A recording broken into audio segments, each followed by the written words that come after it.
Alright, guys.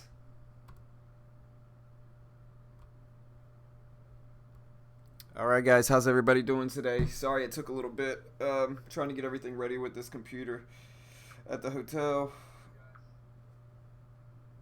Sorry, I have an echo. Let me mute it. That should be better. How's everything look today? Quality look good? Picture look good? It should be working alright. Let me check the chat. Working alright. Yeah.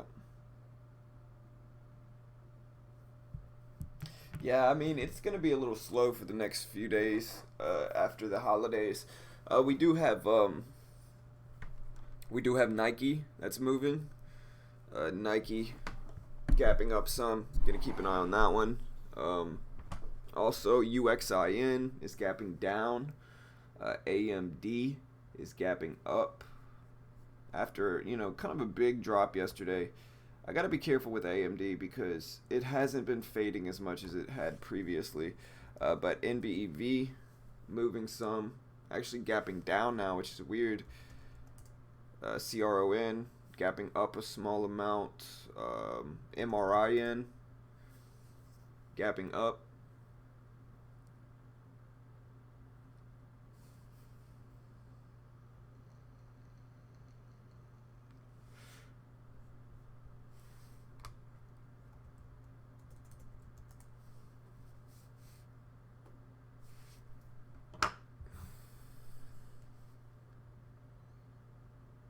Can everybody hear me okay?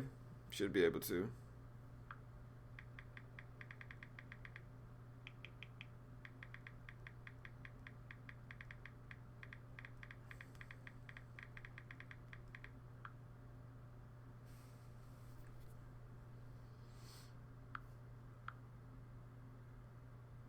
What's up, Sean?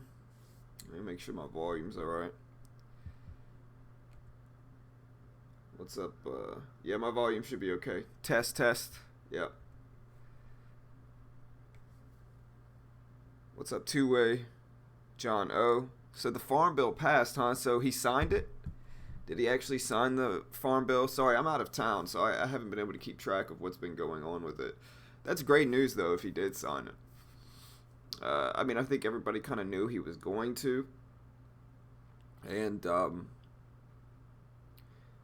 yeah, let me know if you guys can find any paper stocks, like specifically like paper companies. Like, I'm curious to see what they have been doing since this hemp bill has been floating around and getting passed. And so I'm really curious to see what paper companies are doing with that. I think paper companies might get hit just because, hemp is a substitute for paper and a better substitute at that. And so I'm curious to see what the paper companies are doing. I actually might look that up right now.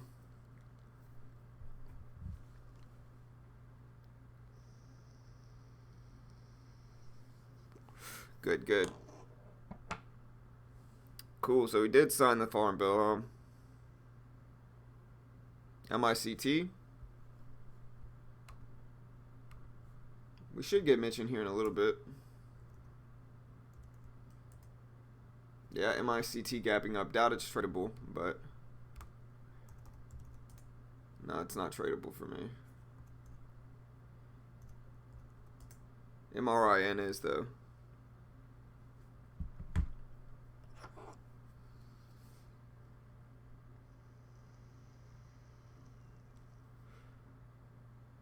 But yeah, I'm gonna have to look up some paper companies. Let's look some up here. That's what I'm curious. I'm looking up some paper companies. I'm curious to see what they're going to be doing with that. Pulp and paper stocks. VRS is one. Let's look what I think it would probably be getting hit today. Wait. Surprisingly, it's not. I mean, it did drop all day yesterday, but this is kind of yeah, it's been dropping. Yeah, see, look, this is since the farm bill closed. This thing dropped. I still think they're going to drop more, though. FBR.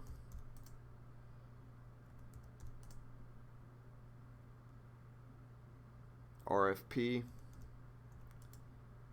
Yeah, look at these paper companies drop. I mean,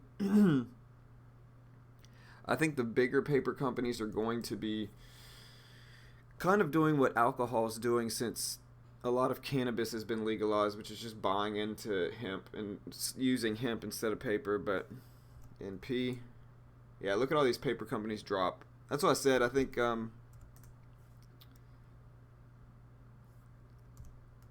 the paper companies are going to get hit. They've been dropping. So yeah, interesting, really. None of them have good enough volume for me to really want to day trade though, unless it's like a kind of like a swing trade.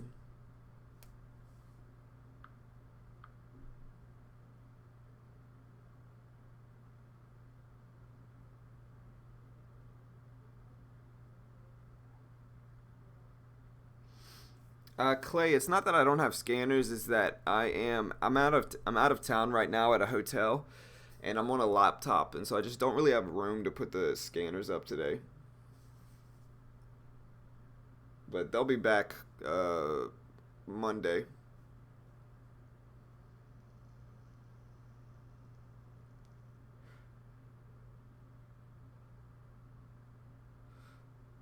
But yeah, like I said, I just don't have room.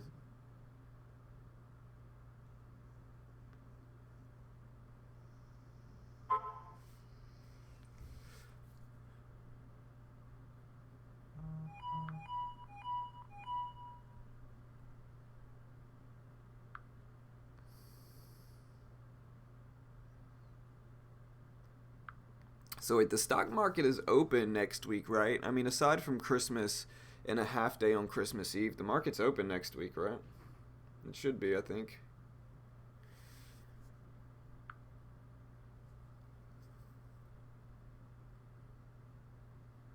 Sorry, Norm. Yeah, I mean, I'm on hotel Wi-Fi, so maybe refresh it. How's the picture look to everybody else? Is it blurry for everybody else?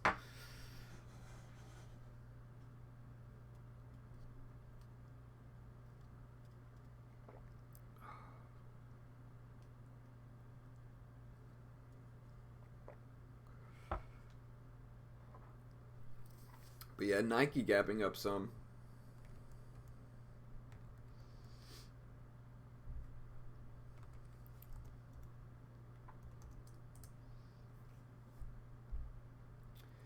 Yeah, so I was actually able to. I don't know if you caught the.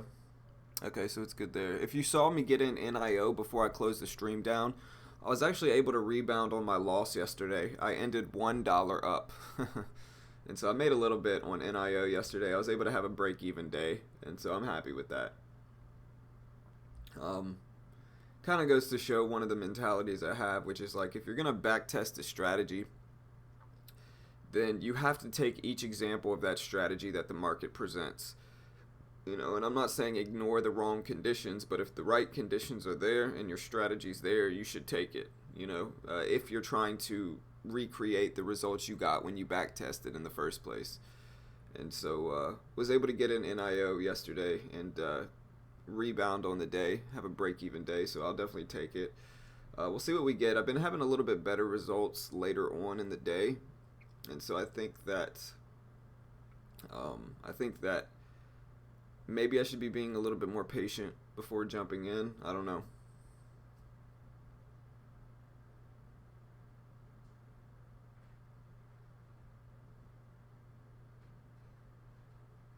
Hey, that's cool, John O. You were on TV, bro. Movie star, huh? Or TV star. That's cool, man. Let me know the show. I'd like to watch it. Yeah, yeah, I'm ready, Mitch. You in here, bro? You are in here.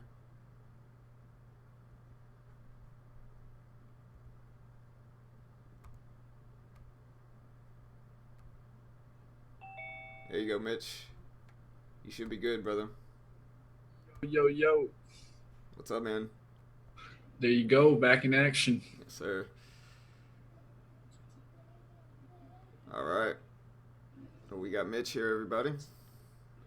What's up, All Frank? right. Good morning, man.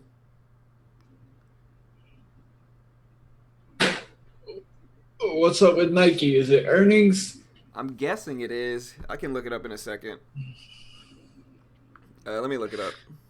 Good morning, traders. What's going on? So the hemp bill passed, Mitch, the farm bill. Yeah, man.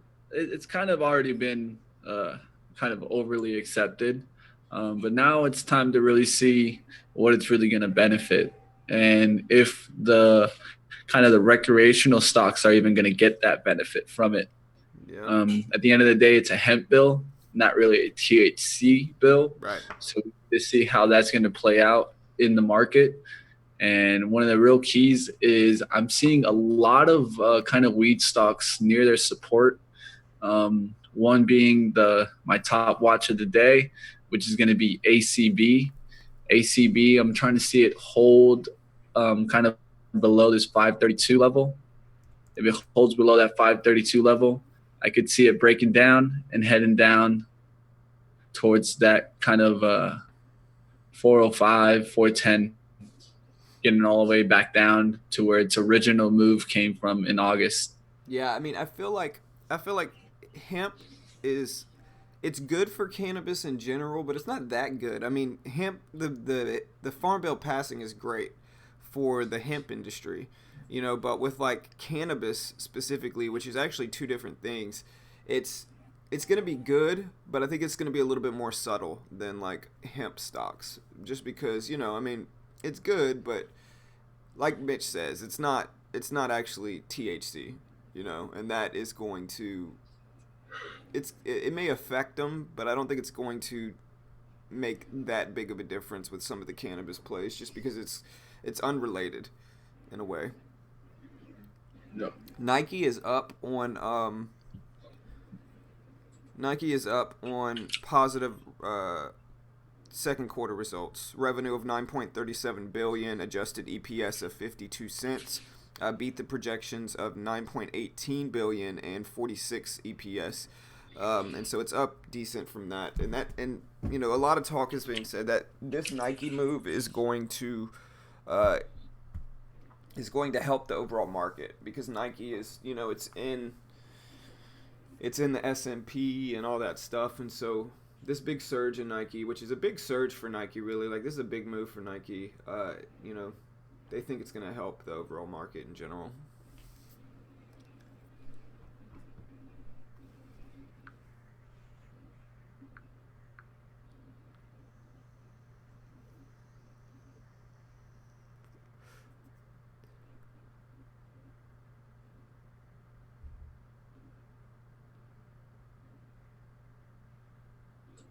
One that I'll be looking to see if it's going to bounce because of the news or it's just going to get hit hard is going to be Under Armour.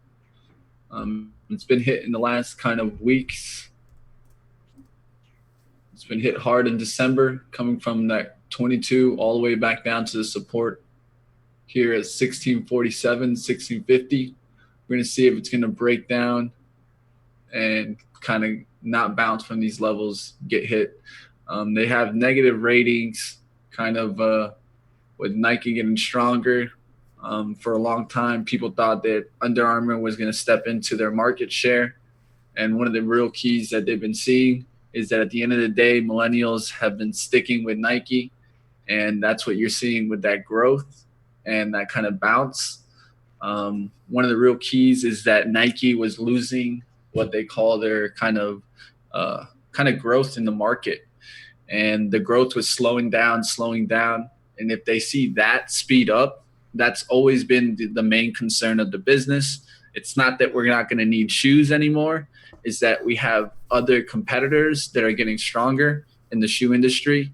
And what you're seeing here is Nike pretty much saying that because of their growth, they're going to be able to hold their market share, and the stocks are bouncing. Yep. Yeah, I love me some Nikes, man. Yeah, Adidas is another one that you could look at. It's one of the major ones. See What is what's it? happening with Adidas. What is Adidas? Let me find the Adidas symbol. I know. I know. UA is Under Armour. Right, I checked under. Adidas is ADDYY. A little Man, more expensive stock, but looks yeah. bad. Lower volume. Yeah, it looks weak. Yeah, looks weak.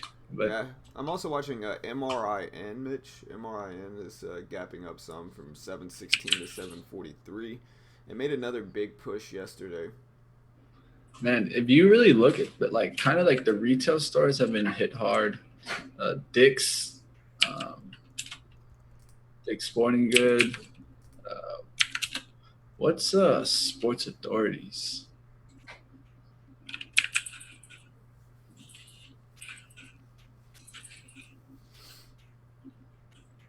Somebody said it's my first time here. Can I join? Of course, Mo. Dreambox. What's up, man? Welcome, brother. It's called Sons of Thunder. Nice, John. Yeah, I'll be looking for it, bro. Yeah, for sure. CBD industry has grown. I mean, CBD is just uh, it's CBD is they're just seeing all these benefits from it, and it's a little bit different though. Like even there's a big difference between the CBD market, the cannabis market, and the hemp market. Like they're all related but separate.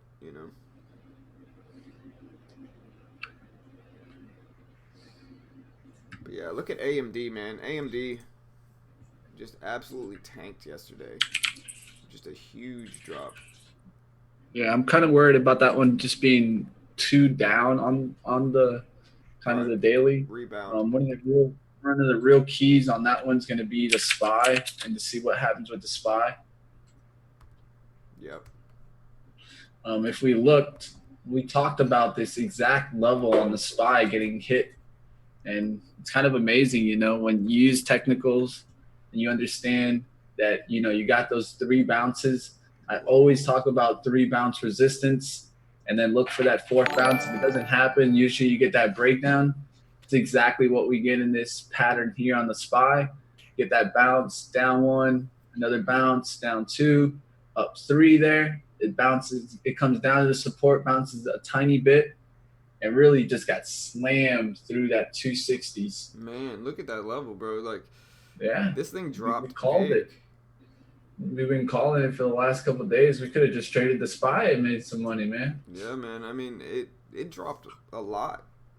Yeah, we talked about this, making up all the gains and heading towards what? That 240 area. That's going to be the area that I think it could hold and find some support, as that's kind of a resistance and a support area. I would do 20, 40, 21. And that's kind of where I'm seeing the market kind of head to. Once we get to that level, we should be able to bounce a little bit, probably get back into the 255s, and we'll see if we're going to start having a down year. You Yeah, know, man. one of the yearly predictions is growth is going to slow down in the economy. If growth slows down, you should definitely see a pullback from the market overall, as interest rates have been raised way too high, and that's one of the big things is kind of the Fed release. I don't know if I think the Fed releases today. When was the Fed release? Did they raise the rates? Yeah, I heard they raised interest rates. They raised rates. All right, that's definitely one of the biggest concerns. We kind of need those rates to start getting slowed down. If they keep raising them, what ends up happening is kind of it makes the government some more money, but what ends up happening is it starts kind of restricting the economy, not letting it grow at the speed it wants to. It's called quantitative easing, and it's really complicated, but essentially what it's supposed to do is supposed to keep inflation under wraps. And if you look around, I'm sure everyone's starting to see uh, I think the early signs of inflation. I'm not a investment professional by any means, and this is just my opinion. But from what I've been seeing around, we're definitely getting into near inflation, inflation rising, and with that, we need to really keep an eye on the growth and see if we're going to get into kind of a slowdown, because we definitely don't want to get to the point where we get into a negative growth. Exactly. And I mean, it's kind of I hope the market goes up because I mean that's our economy, but um I got no problem with it coming down. I mean, I'm yeah, that was I I'm was gonna say. I mean, I'm a kind short of trader, and lean. so it's actually good for my trading if the market goes down, but it's I got bad for my my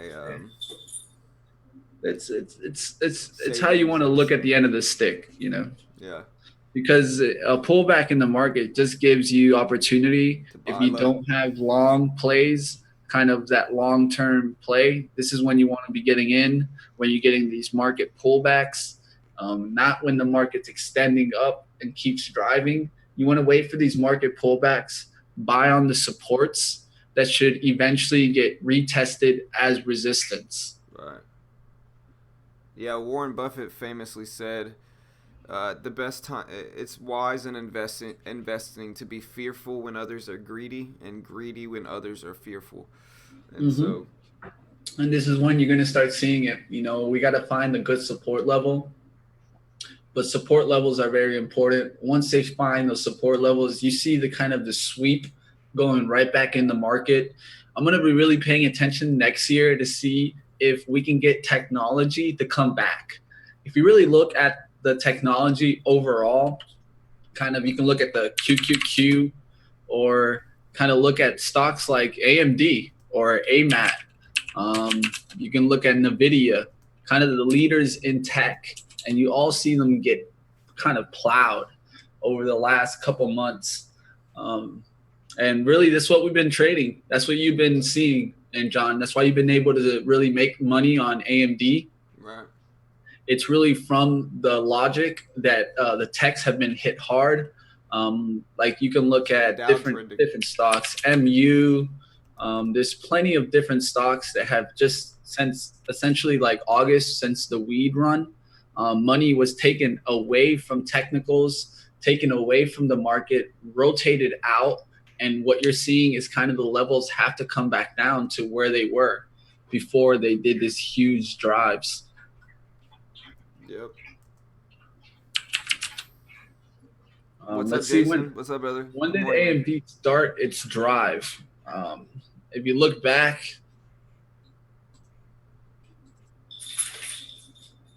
trying to go.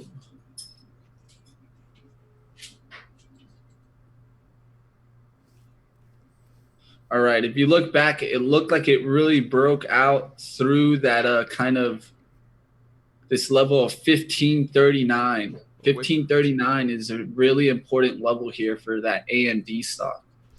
This is where I could see a really strong support on. I'm using the weekly chart on AMD and kind of looking at the stock in a kind of really what I call the macro view. I want to know what the stock overall has been doing. And it broke out. It had a rip from 1539 up there to 30, $34, and now has pulled back essentially almost all the way down. We're going to see if it's going to hold that level when it comes to it, because if not, it'll go down to that next level, which is all the way down to the 929 level. So this is going to be real key. Are these stocks going to bounce? These stocks are essentially what people think are the stocks of the future. A lot of these stocks have, let's say, application for virtual reality. A lot of people think virtual reality is the future of tech and kind of innovations that are going to come from it, AI, and that's why there was so much money I feel dumped into technology, and now they're really taking a hit. Let's see if they actually have the product or the kind of revenues that put them at the levels that they were. Yep. Hey, hold it down, brother. I'll be back. AMD is looking a little bit to me a little bit more bouncy today, but one of the key levels that I'm going to look at today is going to be that 18 level. If we can get really fast below that 18 1796, then we can really start making our way down right back to those 750s. But in my eyes, I've seen this stock go down now essentially 1, 2, 3, 4, 5, 6 days. One of the key things is looking for that reversal. You don't want to get caught in the day that it goes reverse. I think over 1850s today, you definitely shouldn't be looking at this more in a bearish sense, and it can rebound back up to those 19s. I'm going to be watching mainly ACB. ACB is one of my main watch just because the daily chart just shows weakness, overall weakness. Um, it's tried to make its way back. It's trying to make its way back. Hasn't been able to get above. Today is going to be important to see that 535 reject or up there to that 550. Those are the important levels right now. That's where you can see the stock kind of rejecting and then getting back down to these 490s underneath $5.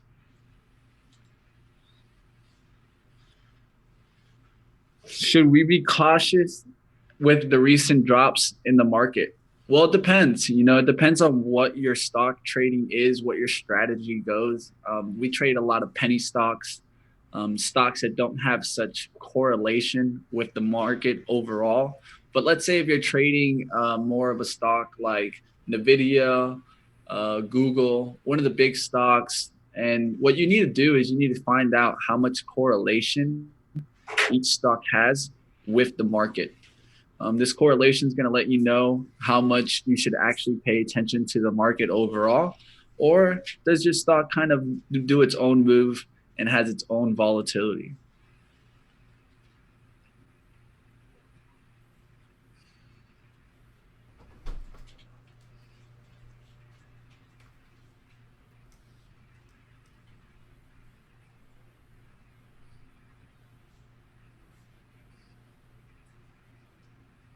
So anyone got any stocks that want me to take a look at before the open here? We got about 5 minutes, a little bit under that. MITC, MICT.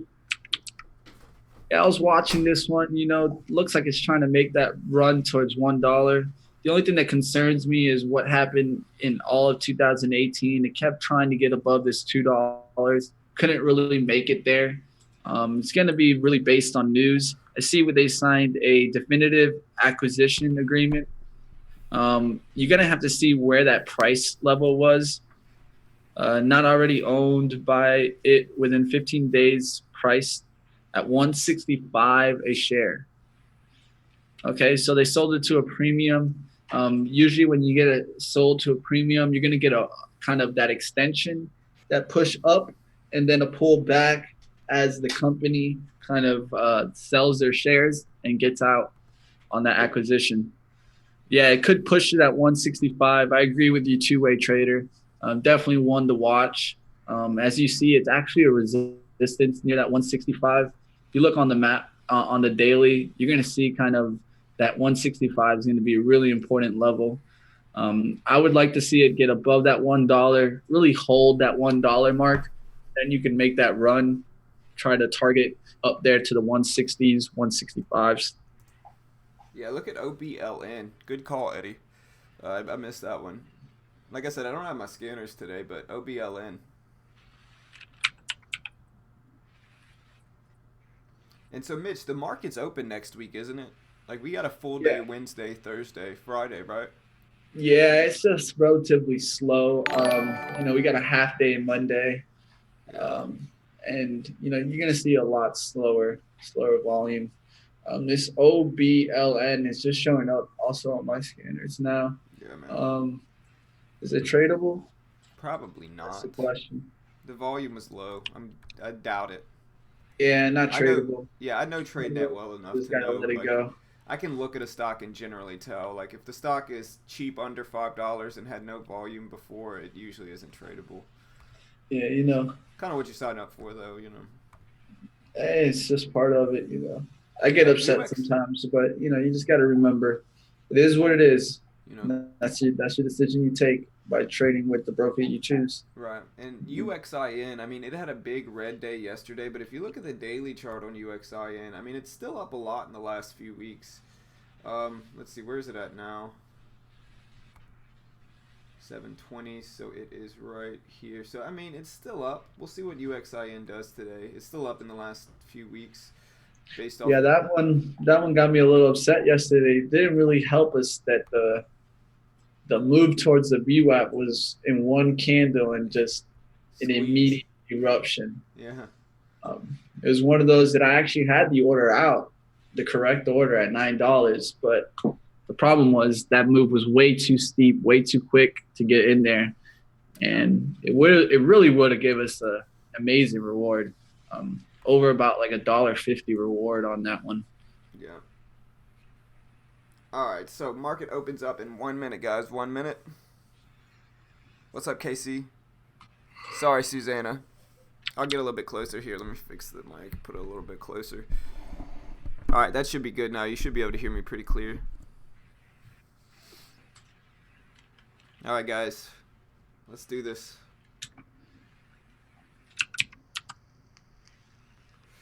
It's been kind of a so-so week for me. I mean, I've had two green days, one break-even day, and then one red day.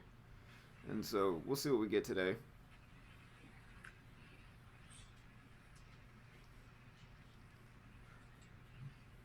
NIO dropped. I mean, I got out at about 650 on NIO and made back some money. I missed out on about 15 cents, but I still think I took most of the move.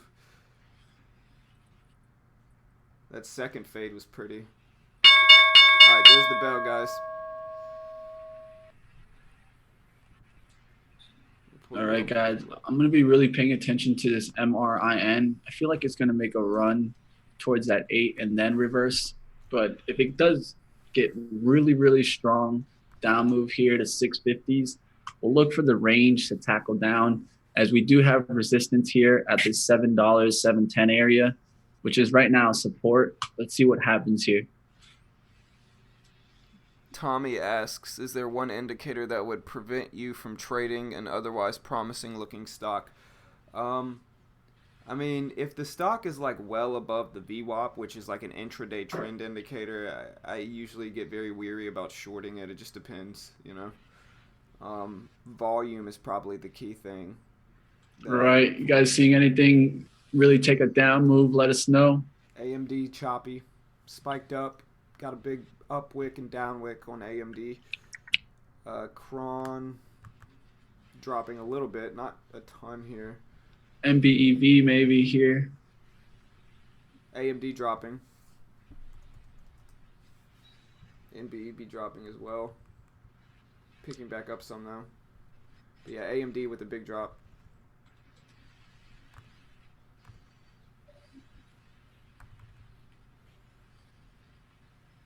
Cron rebounding.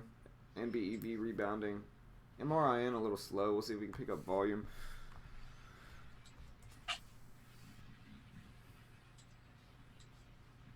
I was trying to get in an MBEV there, but the spread kept messing me up, and then the limit.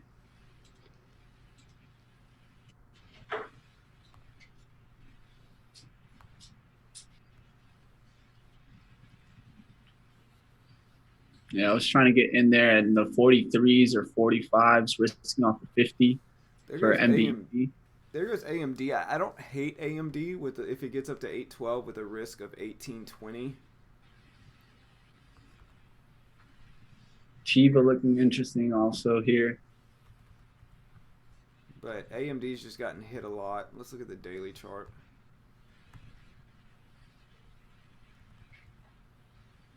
Oh, there's a nice hit on ACB. Just go.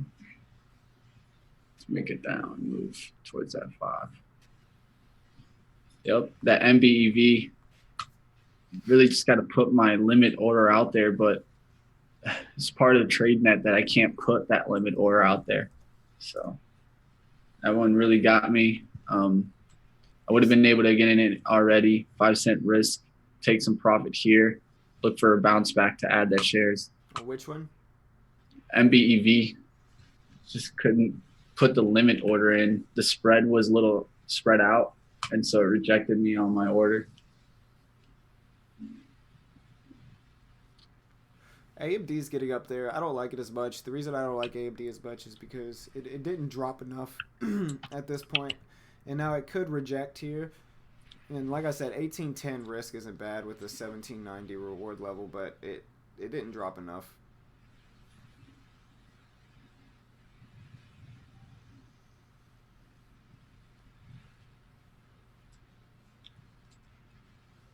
I give you about a 2 to 1 from 1810 to 1820 risk, and then from 1820 to or from 1810 to 1790 reward. So about 2 to 1, but like I said, I don't like it as much. The daily chart doesn't look as good, and it didn't drop just enough.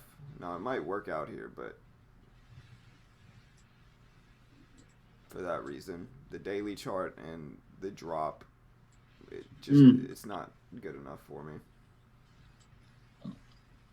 Maybe following through here, but oh well.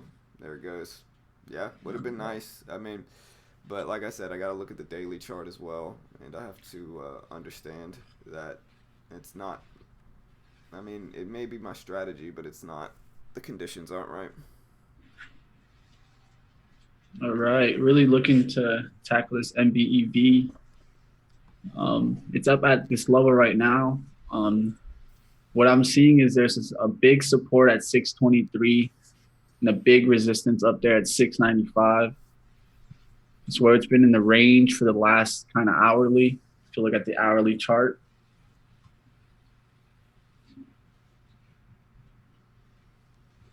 Yeah, ACB volume's just a little too low for me. Yeah, it's good, but I think it needs to break 5. And then since it hasn't broken 5, it's just not getting that momentum. Yeah, I mean, MRIN spiking up as well as UXIN. There you go. Now it looks a lot better.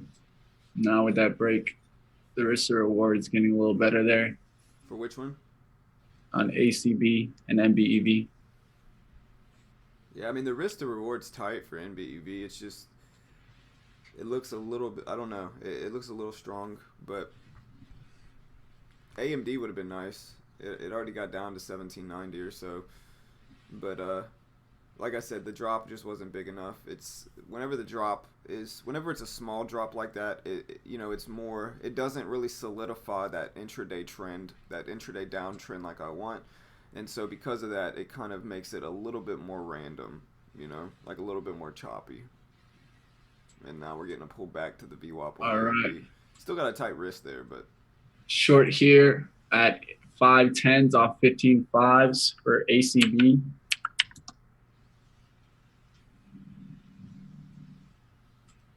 At 5.15. Yep.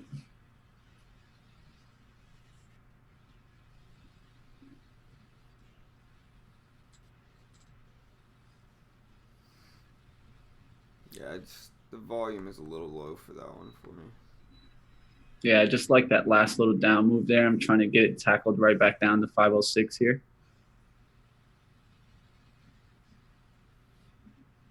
There you go. Looks good. See if we can hold under the VWAP, but it doesn't look bad.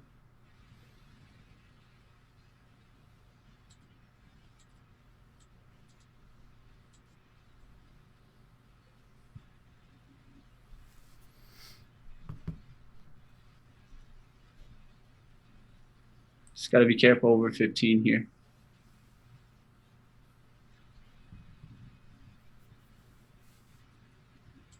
There's 15s. Let me see the size. Some sizing coming in there. I'm getting out, stepping out of there. I'd rather take the small hit here, set up for the tackle down. There's no point in giving up that extra risk there. Yeah, it went above that first bounce. You got to respect that level and let the stock work. Look for the right trade. Yeah, I mean, AMD doesn't look terrible. It just kind of faded twice. But like I said, it's still kind of a consolidation trend for AMD. I mean, you could attack the range right now on AMD, that range in between 1814, 1815 down to 1793 or so. It has that range, but it's just a little bit more random. NBEV, look at NBEV go. There it goes. Yeah, that's what happened. Just picked the wrong one. Yeah, it happens. I think the market's been a little duller. Except, I mean, MRIN spiking up here. Had a nice little 1 minute pullback here on MRIN. Oof. Had the hammer and everything. Spiking up there. It might have been a little tight with my wrist there. I see the pre-market support at 515. Might have rejected right off of there. Definitely a miss on MBEV. It's kind of the one that I was watching also. Wanted to see a reject happen again, but got into ACB as it was at my level at the VWAP.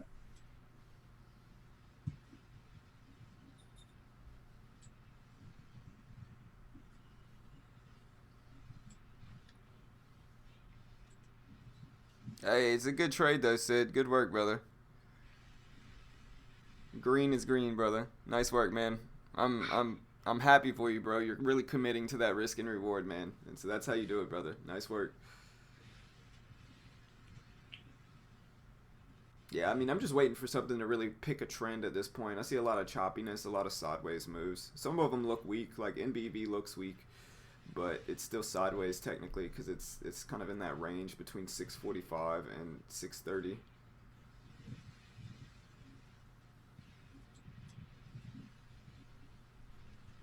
AMD kind of squeezing up. Trying to get in here on MBEV, but it needs a bounce. Just missed it by a little bit there. Code word, brother. Code word. Look at that volume. Yeah, I mean, if it gets up to 640, it doesn't look bad. Risk of what Yeah. 645, 650. It's one of those that look at ACB too. I just got faked out by a penny. That's how it goes. I get why you got out of ACB though. It looked like it could squeeze up on you. So I was kind of thinking the same thing you were when I saw ACB push up there. So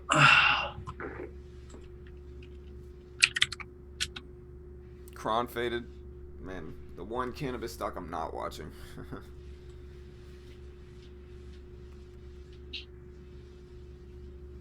Yeah, I mean, Kron, it didn't fade really. I mean, it washed out under the VWAP, but if it pulls back to 1120, it doesn't look terrible with a risk of 1131 or so.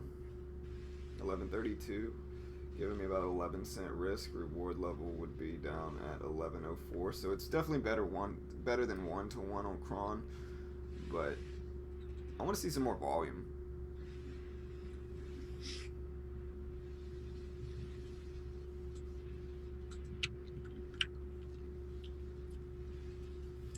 MICT curling.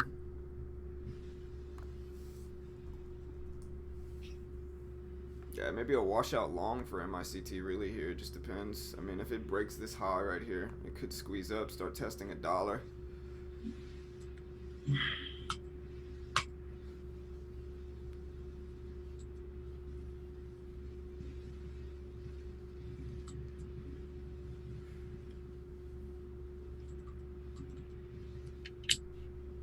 What's the market doing right now? The market dropped before the open, and then it's up now, but it dropped before the open. It's at 247, the spot.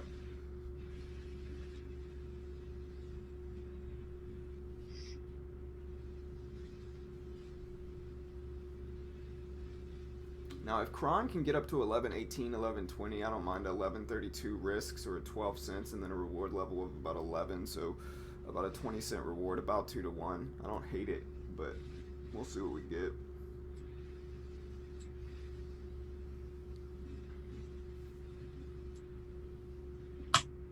Nice, Sean. Nice work, brother. JD, Dex.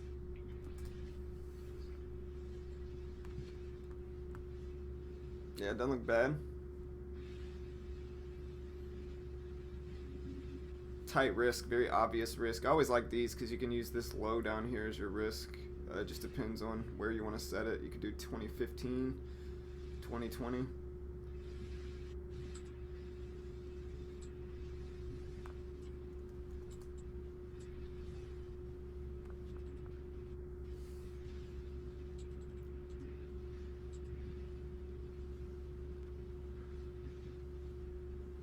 Well, willing to take a bounce up to 511s here for ACB.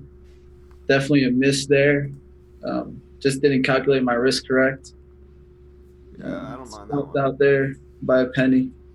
What about MBEV here? I mean, could essentially set a risk on NBEV of, I don't know, 38 up to 46, so 8 cents. Reward level down to a 625 level. So 8 cent risk. Let's see, from 37, about 12 cent reward. So not quite 2 to 1, but still positive reward to risk.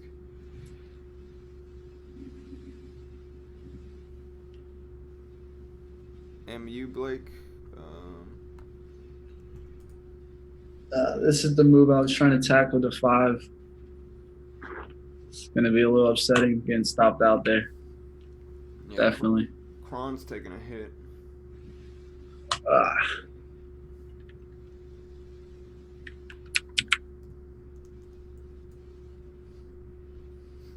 Don't stress it, brother. Like I said, when I saw ACB, I kind of saw I saw how you could have gotten squeezed up right there at 6:15 or at 5:15. You know, like I kind of was thinking the same thing you were, so I wouldn't stress it.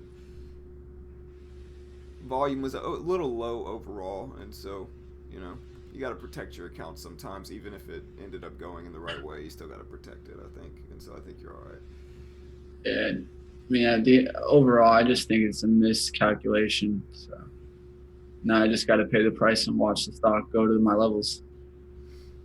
Kind of another fade for NBEV. It never really got up there. It got to 635. Just wouldn't have been the good risk reward I was looking for. My risk would have been from 638 or so to 646. And so 8 cent risk, reward level would have been 625, 624. So 12, 13 cent reward. Almost 2 to 1, not quite. 3 cents away. Now Kron, I mean, if Kron climbs its way back to 11, 12, I don't hate it. Kind of the same thing that ACB is doing. It just depends. NIO squeezing up here, breaking the high of the day.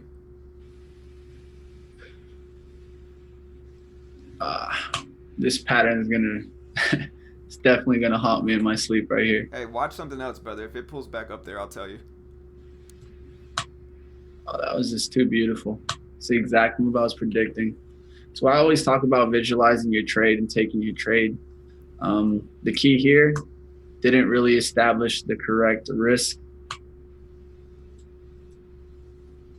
So wasn't able to stay into the trade. I mean, I could see 515. Like, I could see that area being risk, all right? Like, it was the support in pre. It was the high in intraday. So I get that risk. But yeah, don't let it stress you out, brother. Watch something else. If ACB gets up there, I'll let you know. That way you can...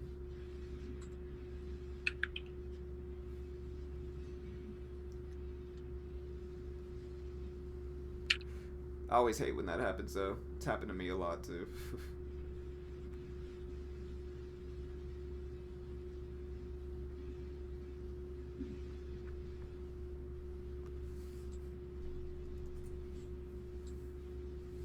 AMD kind of faded back down. Kind of sucks. I mean, if you remember me calling out AMD, I said risk could be at 1820, and like look exactly where it went. Boom, 1820. So it's funny when people say technical analysis doesn't work. It absolutely does.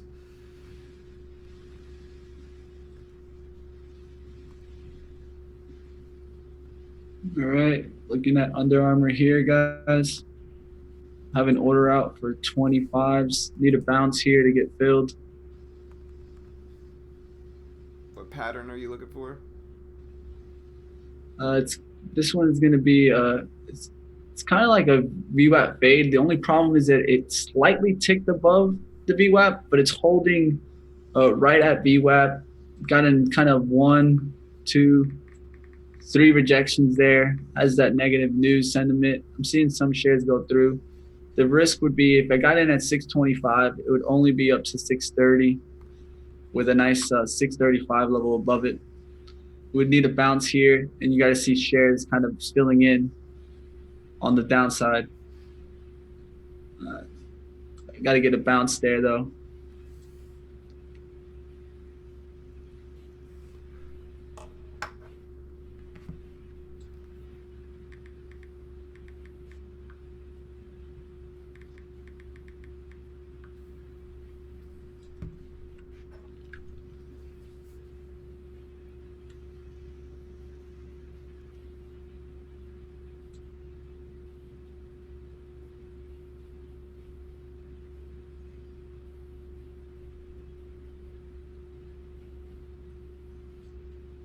I was waiting for Kron to see if Kron got back up there, because I mean, if you get in at 11.11 for Kron, you could set a risk of about 11.24, 13-cent risk, tiny risk. NBEV looked okay as well, just never quite got up to the VWAP. UA there just moving away from that 25, never making it up there, and just doing what I thought it was going to do just a second late. Yeah, it just never got to your entry level. Yep. Look at it get hit now. Boom. Was expecting this a little bit. What Didn't did get to it. What did MRIN do?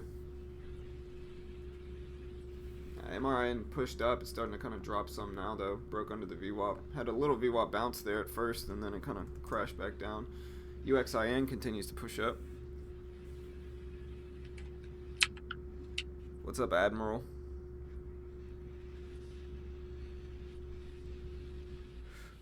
Yeah, when you're talking about MRIN two-way. Duh.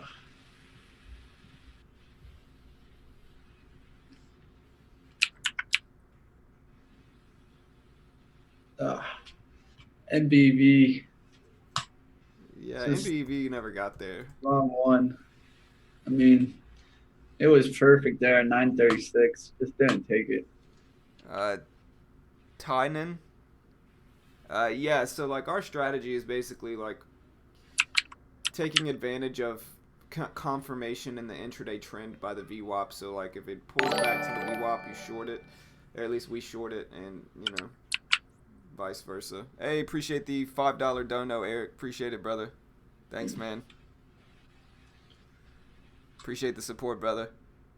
Yeah, guys, Eric is one of our OG members, man. He's been here for a while and always really supportive. So shout out to Eric, man.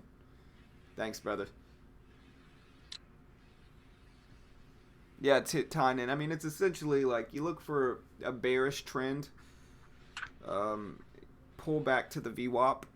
That's where I usually get in short, using a tight risk based off of the chart, and typically set that previous low of the day as my reward. Kind of like NBEV here. I mean, NBEV is kind of a good example. It never quite got there, but you can see bearish trend, pull back to the VWAP. This is where I would get in short and then ride it down, take a partial at the previous low of the day, let the rest ride. It's kind of the strategy we use. NBEV, I mean, it didn't look bad. It just never got there. It never quite got up to the VWAP for the entry, but it's dropping for sure. Yeah, no worries, Tynan. JD. Dex. Hold on, let me look at it. Kind of looks like a VWAP bounce. I mean, it's just about where you're going to set your risk.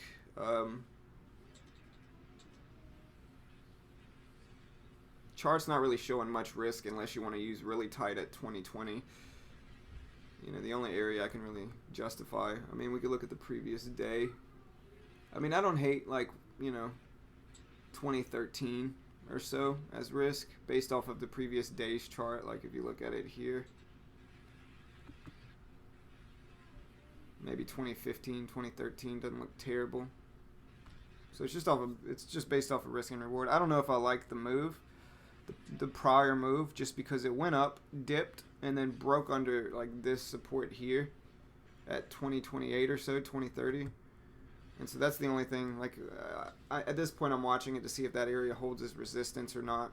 You know, I don't want to see that area hold as resistance, but the risk to reward isn't terrible either. You know, so it's all subjective. I don't want to say yes or no. I'm just kind of looking at the chart. Yeah, I heard the feds were raising interest rates, Admiral.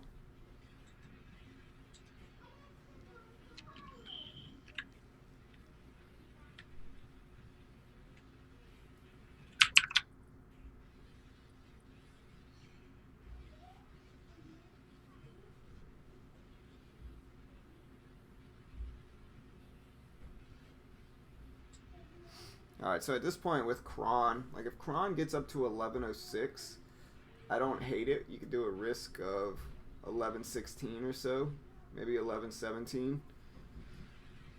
for about a 10-cent risk. Reward level can be down at 1080, giving you a 26-cent reward. Better than 2 to 1. I don't mind that for Kron.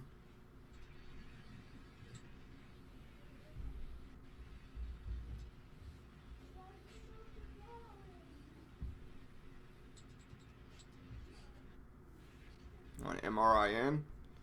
Hey, happy to see you working it, brother. Let me look. It's a VWAP reject. Oh yeah, 100%. That's like a beautiful rejection too. Like look at that right here. You got a tight risk of like 90s, maybe 95. Oh my god! Look at MBEV go. Yeah.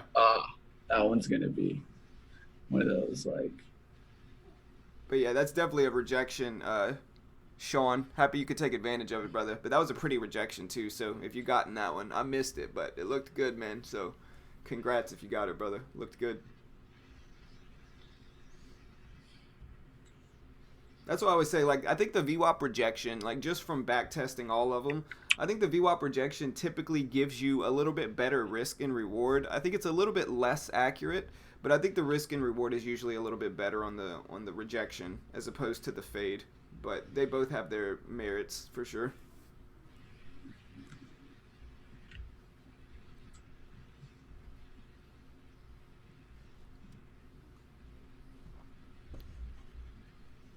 I mean, none of them really were my strategy. Like NBEV wasn't terrible. Never really quite got to my entry. I was watching it as it was happening, but it never got to my entry, so it never gave me the risk and reward I was looking for NBEV and Kron. I'm looking at Kron now, but yeah, it didn't give me those entries that I was looking for at this point. I mean, it dropped really nicely, and so for a short trader like me, it looked good, but it just never really followed through to my pattern like I was looking for. So the VWAP rejection is like, if you look at MRIN, it's a good example of the rejection, right? Like, so the VWAP rejection is when the stock is in a bullish trend, intraday trend. So like the stock's pushing up at the open, and then it breaks underneath the VWAP like this, and then pulls back, gets rejected. That's where you get in short and you write it down, right? The VWAP fade is when a stock is in a bearish or downward trend at the open. So like instead of this big upward move, you get a big downward move, kind of like NBEV, although NBEV never quite got to my entry.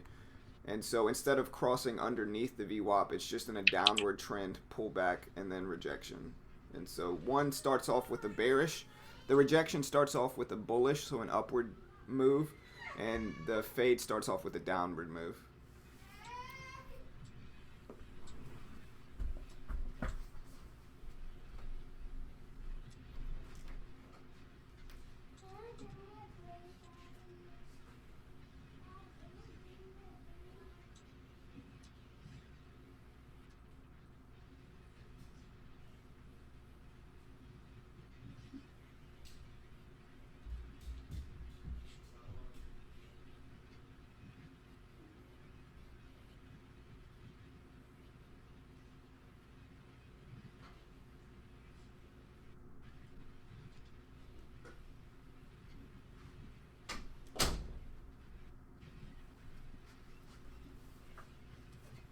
All right, NBEV here.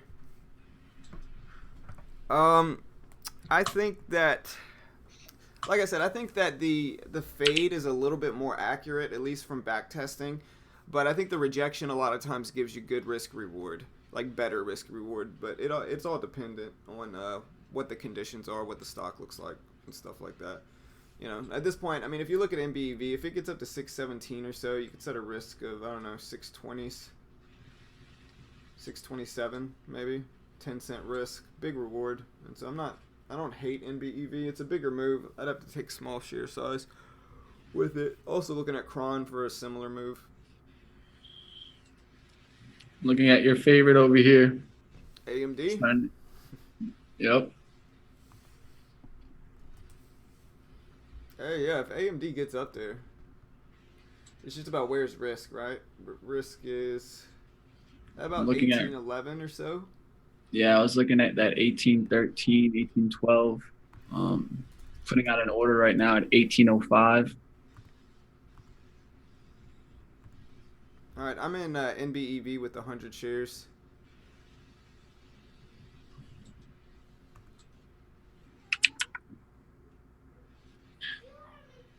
Let's see if we get that rejection back down. Got a really bad fill though.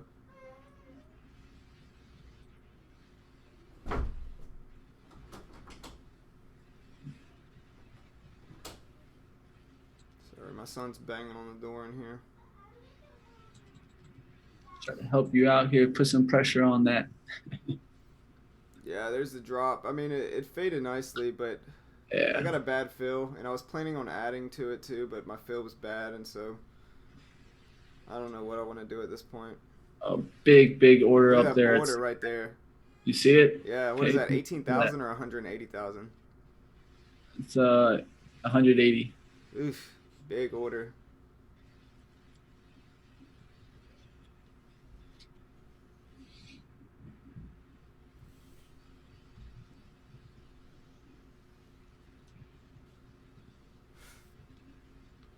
Yeah, it's still there. I don't know if they're just trying to scare people out or what, but I think they're putting pressure on the top side. So you just don't want to see that 10 just massively just get filled on the time and sales. Yeah. You'll see it disappear before it all gets filled.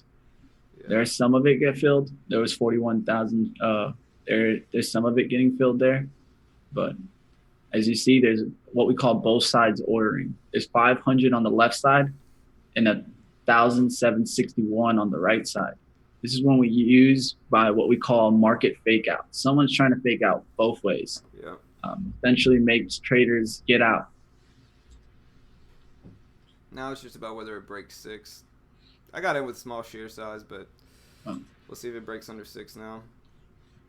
Take some profits at 580 or so. I just got a bad fill. I tried to get in at 616, 617, and fill me at 610. Yeah. Better than me, probably. You're gonna end up green in this one. Nah, maybe. Where's your entry? 7? 610. All right. Well, look for your first kind of profit to this 595. You can see it going, making a little quick break. My son is. It's giving you the troubles. Yeah, man. If you see it go in my direction, yell at me. I got you, brother. You're good.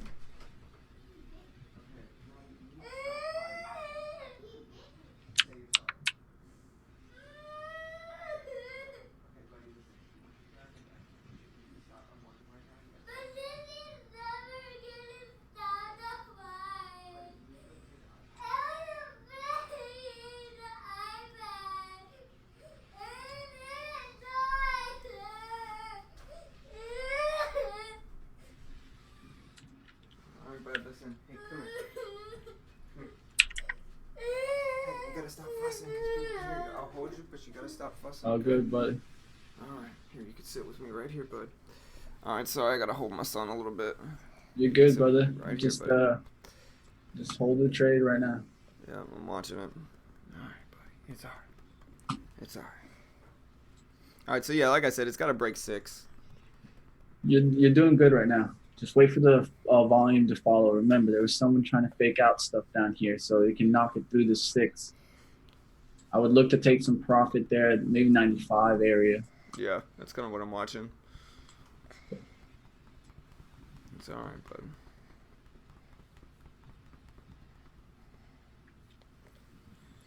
Yeah, it's looking weak on both sides, ACB and MBEV. Yeah. It's one of those that I was dead on both of these and not in any of them. Go play in there.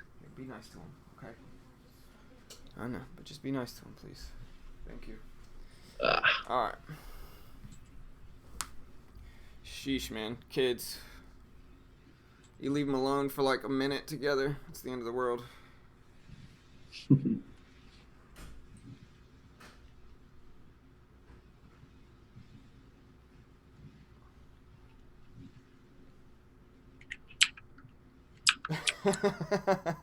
John, I'm laughing at your comment. He said the dragon's head might fall off.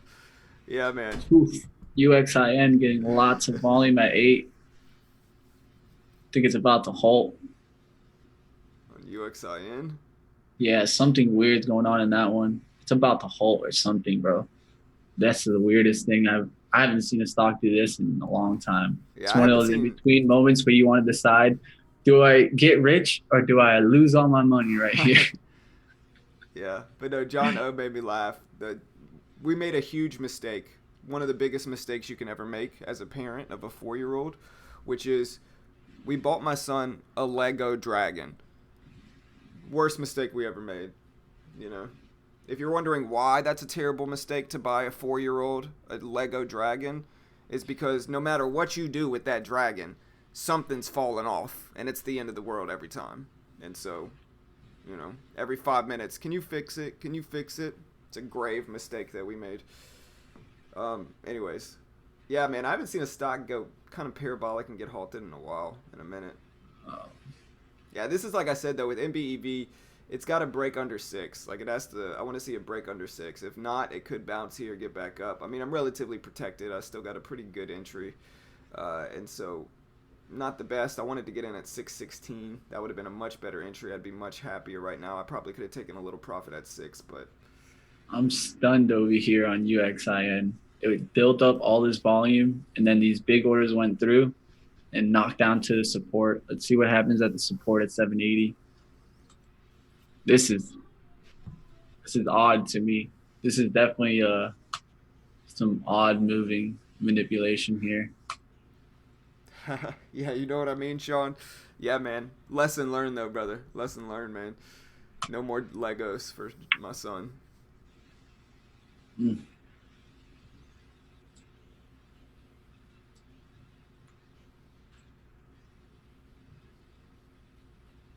All right, at this point, I mean, if NBEV breaks that previous move here at about 618, 619, I'm out. Just the risk to reward's not there anymore for me because my fill wasn't good. Tried to get in at 615, got filled at 610. All right. From my idea on UXIN, I feel like market makers are attacking stops here. They're trying to stop people out before the real buyers have been stepping in here. A lot of stops probably right there at that 780 mark. We're about to see hit. Yeah, I'm wondering if that big order on NBEV is what caused that little drop we just had, and then it's kind of rebounding some from that big order put in. I still see a big order on the ask at 605, but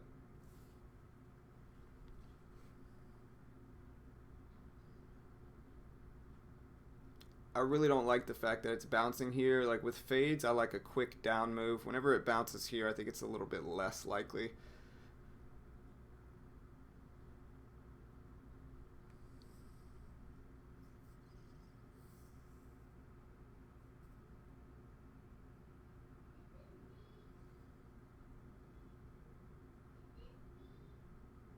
AMD kind of did it, but it never quite got there.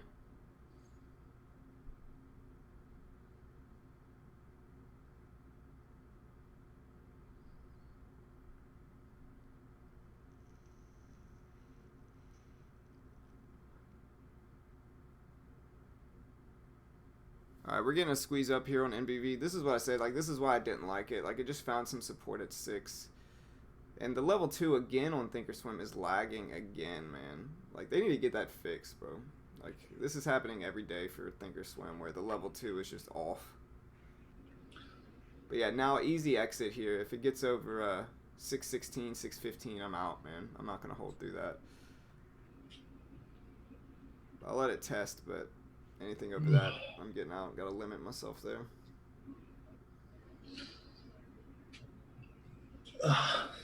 AMD continued too.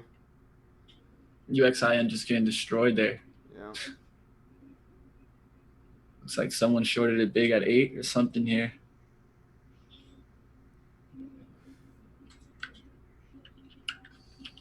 Big orders back in there at 610. Big order back in at 610, 1,748. So that's 174,800 shares. Big order. Man, I missed out on a couple of them today. Just looking around, just not pretty. It's one of those days, brother. It's Christmas trading, slow, Yeah. dull. I mean, I think the moves were there, just not taking advantage. There we go. There's a drop. Let's let it battle 6 again here.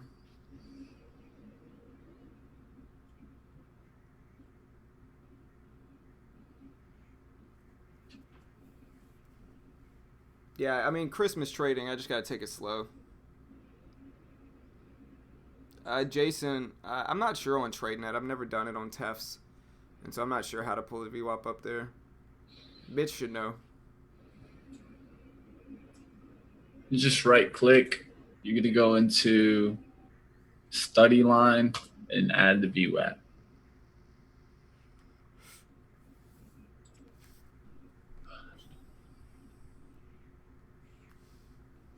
What's up, Crypto? What's up, brother?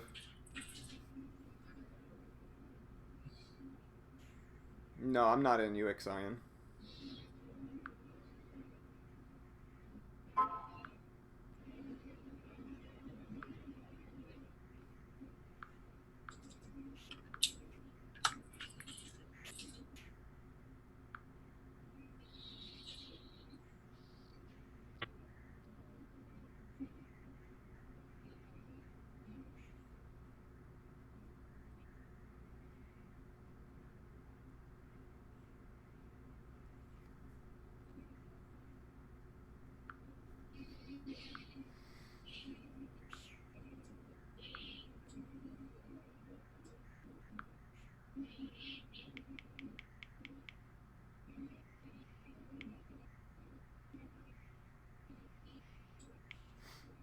And if anybody's interested in signing up to TradeNet, you can go through my link. They have their Christmas sale going on, which I think if you go through my link, you get 25% off the intro package. And so it's a pretty good deal. You're paying essentially $400 to get $700 in losses. So you're getting a little bit of leeway with it. And so if you're interested in using the broker I'm using, they have their Christmas sale, which is not the cheapest they have all year, but it's close. And so if you're interested in checking them out, I'll post the link here.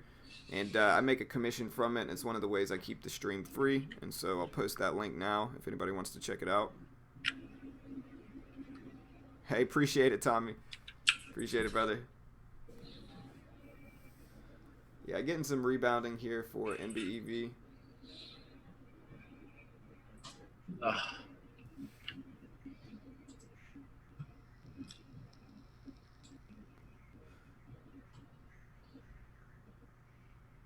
Would love a rejection here, but it's looking stronger.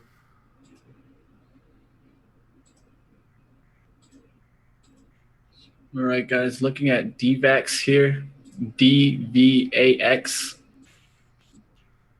lower volume stock. Looks interesting here up there at VWAP. AMD squeezing back up there.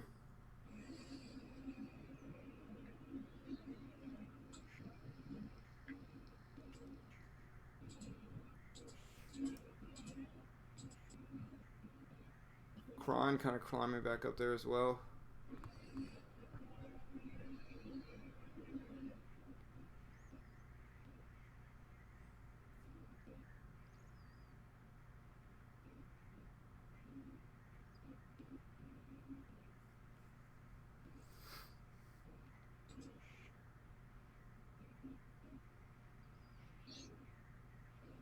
Yeah, I think NBEV is just a little spready. That's what I got caught in. Tried to get 515. I'd feel a little bit more comfortable in that 515 entry, but I got what I got. Cron climbing back up there though.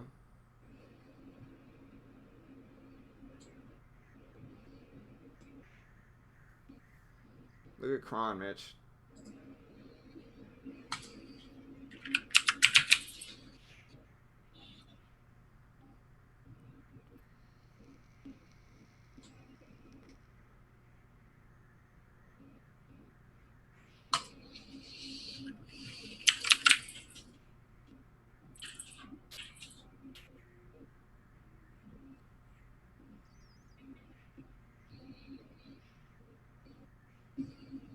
Yeah, I kind of see that.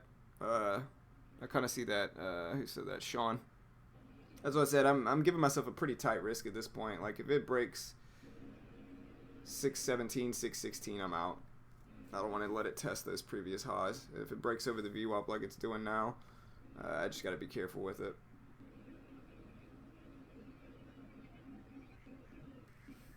AMD's right back up there though. There's 615. I wish the level 2 would work on Thinkorswim.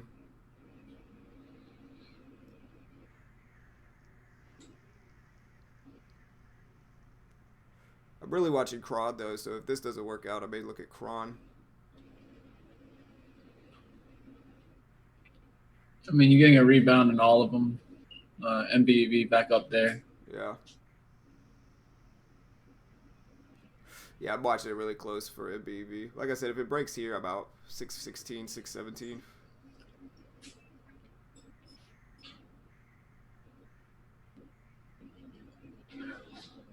Definitely looking a little bullish now.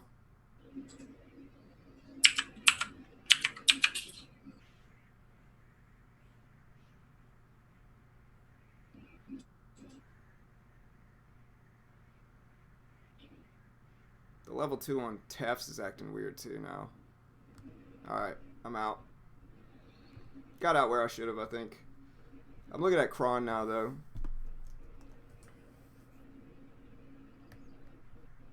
Cron with the risk of 1106 doesn't look terrible.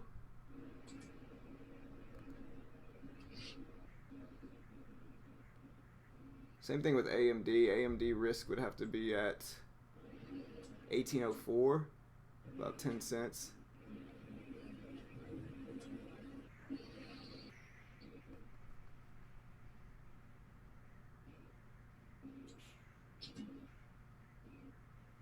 Maybe even 11 risk for Cron. Just depends. I'm seeing these squeeze up. Maybe not the wisest time. Kind of bummed out though. Like if I would have gotten my 615 entry for NBEV, then I could have taken profits at 590s, 590s. So the entry and the fill I got hurt me a little bit, but don't think it was a bad trade. I think the risk reward was there.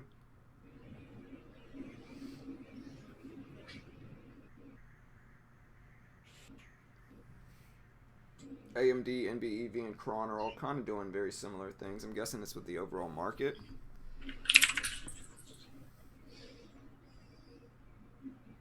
Yeah, look at the SPY rebound right now. That's what's going on.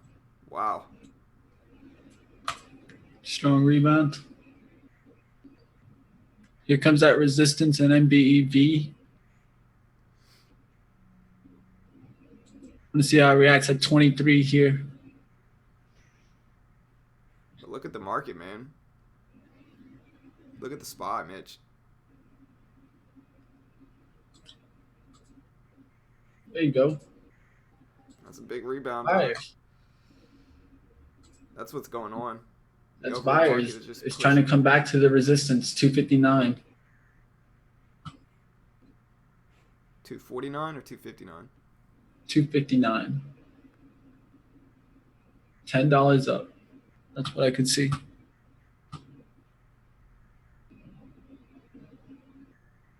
George, I tried to short it at 615 here. Like you could see this up wick, and so it was either, I don't know if it was a bad fill, but it's not the fill I wanted. I wanted 615, and I tried to get in on this little up wick right here, and I ended up getting filled at 610. So maybe either a little late entry by me or a bad fill. I don't know. It's not Tef's fault. I mean, I'm sure it had to do with the spread at that current time.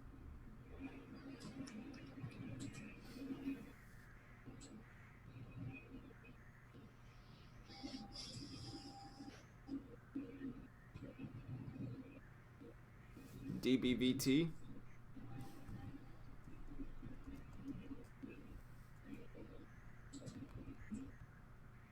Yeah, nice little fade here on DBVT. Second one wasn't bad either. Would have tested the risk, but didn't look terrible.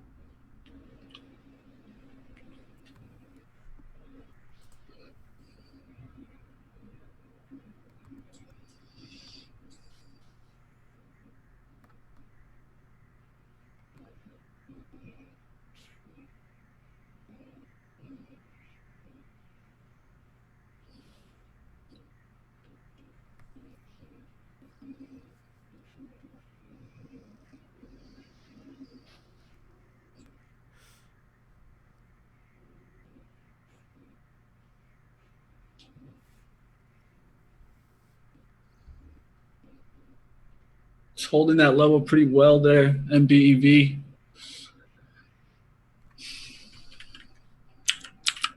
What, that's 26 level? Yeah.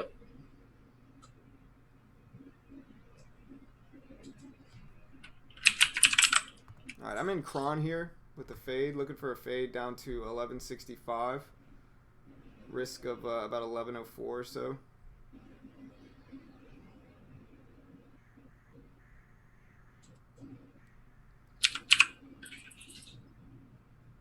We'll see if we get it.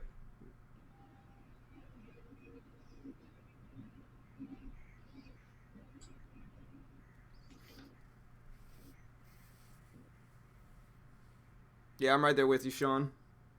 Same trade. Don't think it's bad. Risk of about 1104 for me, at least. Doesn't look terrible. Just taking it slow today. Not going to use any big sizing or anything crazy today just because of Christmas trading, choppy market. Doesn't look bad, though.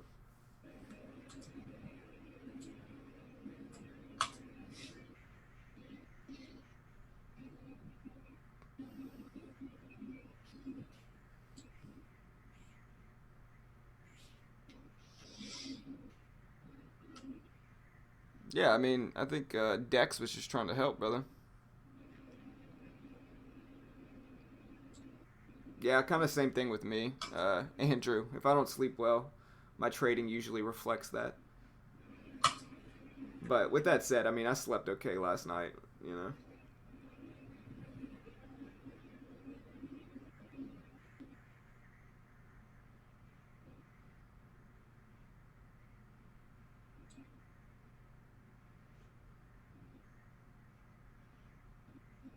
Yeah, I mean, I'm just kind of taking it slow, small sizing today. Been a choppy Christmas week, and so I'm just All taking it right. slow. I wanted to bounce one more time, kind of on MBEV here off the 620. Try to make a move up above towards that 630, but reject hard again at 26 here. If it rejects hard at 26 here again, that's when I'm going to try to get short in the 20s off of that 630 mark.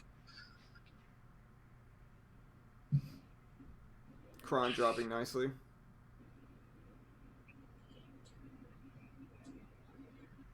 It does have a lot of support here at 1080 though, and so that's kind of what we got to watch for, I think. Man, what is up with the level 2, man? The level 2 on both, not just Cron, but on both Cron and BEV. Like, it tells me it's at 84s, and then it on one it shows at 84. The bid's bigger than the ask. Just weirdness. It may just be the market, but level 2's acting strange.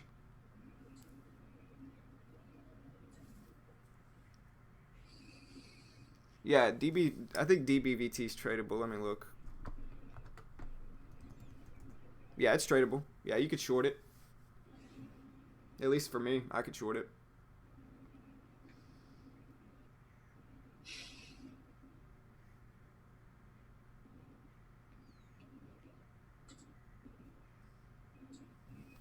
One's going to be interesting to watch for breakout is MRIN. You know, it's been trapping shorts for now about half an hour now. Let's see if it rips, gets it back above that 788, rips through the eights. All right, here's the drop on Cron. Let's see if we can break under 1080 now. I'm holding it with you, Sean, but it doesn't look bad. We just need that drop under 1080. Like, it's got that support here. This is the support I'm talking about. You can see it on the chart.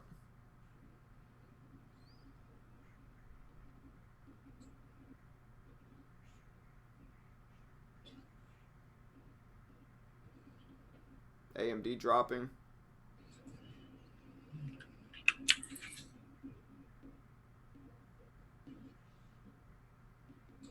It's like that 18 off that 1812 would have worked on this time.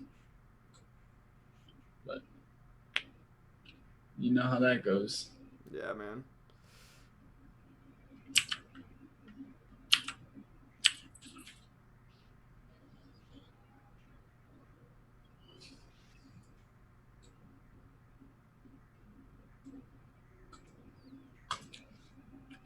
Yeah, we should be okay if it gets through 80. That's the big level now to watch.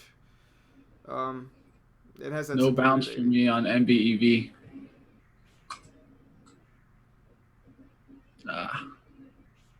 Just no bounce. Not giving me a chance there. It's going to be another miss there. I'm I gonna got to start let it. like one thing I'm noticing though, and somebody mentioned this I think in the stream the other day, but you know, like scalping fades may work really well. It's kind of one thing I'm looking for a scalping strategy where like a lot of times it at least fades at least 10 cents or so on fades, like kind of like you see NBEV did.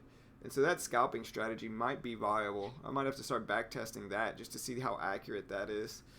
I think that's kind of the next thing I want to back test is just to see the accuracy rate because Cron did it, NBEV did it, you know. They typically do it even if they kind of reverse and follow back up. All right, we got the 70s or the 80s break here, Sean. Let's see if it can keep going with Forest Brother. It's got to break under it clean and hold, which is a big if, but doesn't look terrible.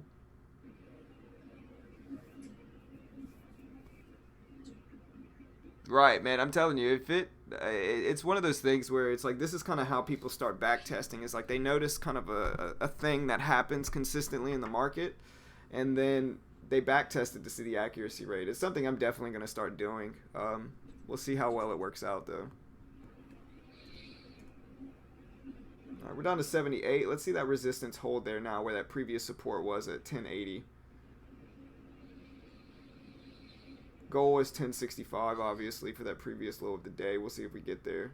Also may bounce a little bit at 73, 70, 74.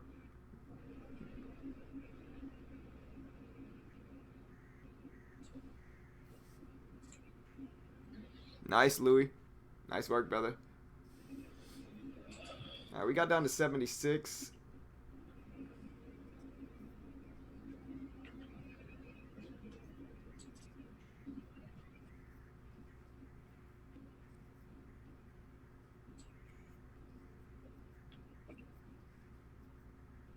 I don't know which level 2's right.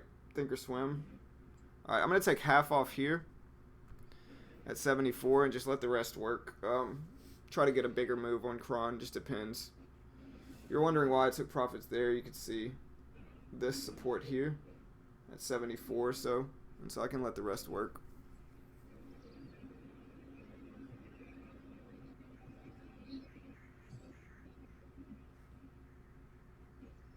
On MRIN, spike trapping shorts at 12. What do you mean at 12? At my time, it's only 9. It's 10:30 market time, just about.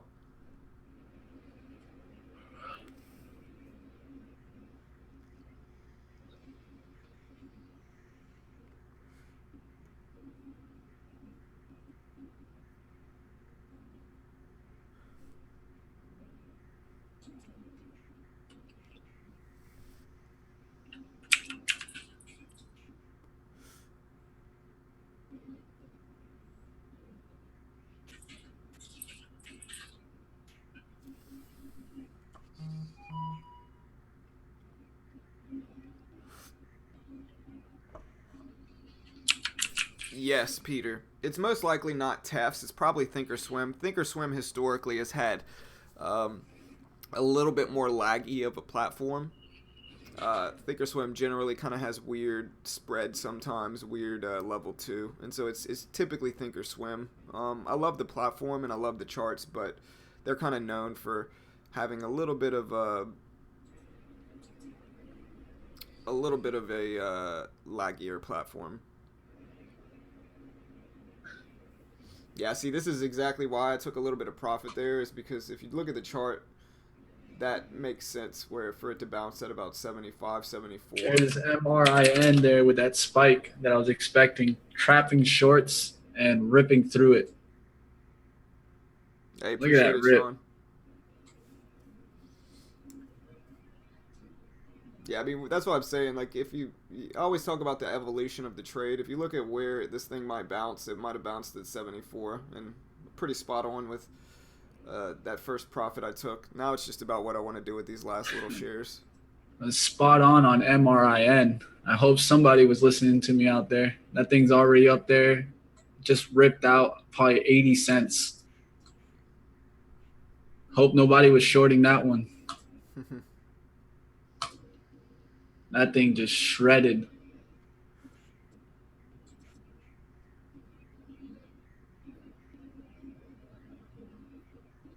Would love to see this 80 level hold his resistance now. We'll see. Man, that thing got some volume.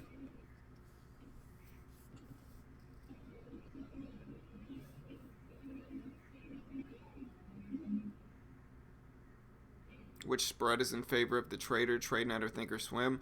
I don't think either one of them is really in favor. I think that one of them is laggy and one of them is correct. I think probably Tefs is the right one and Thinkorswim is a little laggy, at least from my experience with Thinkorswim. I love the platform, obviously. I choose to use their platform over everything else, but I also understand that Thinkorswim typically has a little bit laggier of a platform.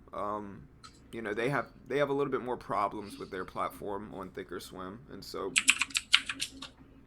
that's kind of my experience with them, at least. It's not bad. I mean, I still make it work. That's why I have kind of two up. I can use both if I want to, but to follow the trade, I prefer to use Tefs.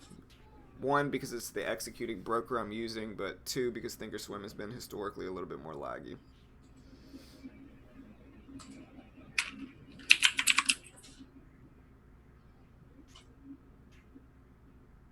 Which one, Rich Lava? You talking to me? You talking to somebody else?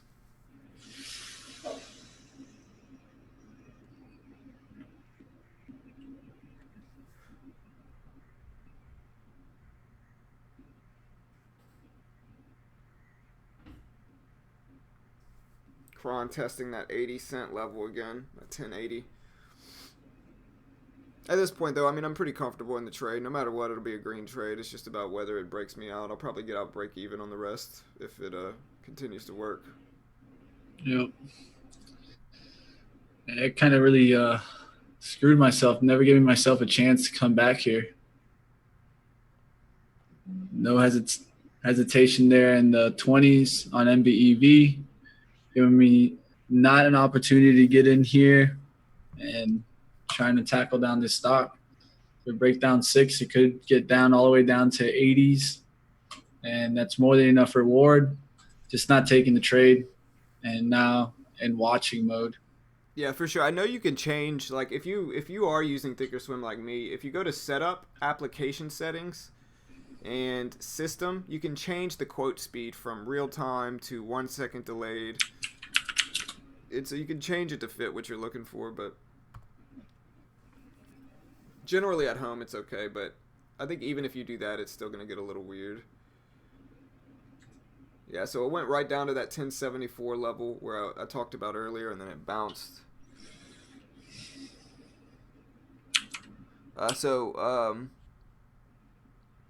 Rich Lava's asking you, what did you see to make that call on MIRN, Mitch?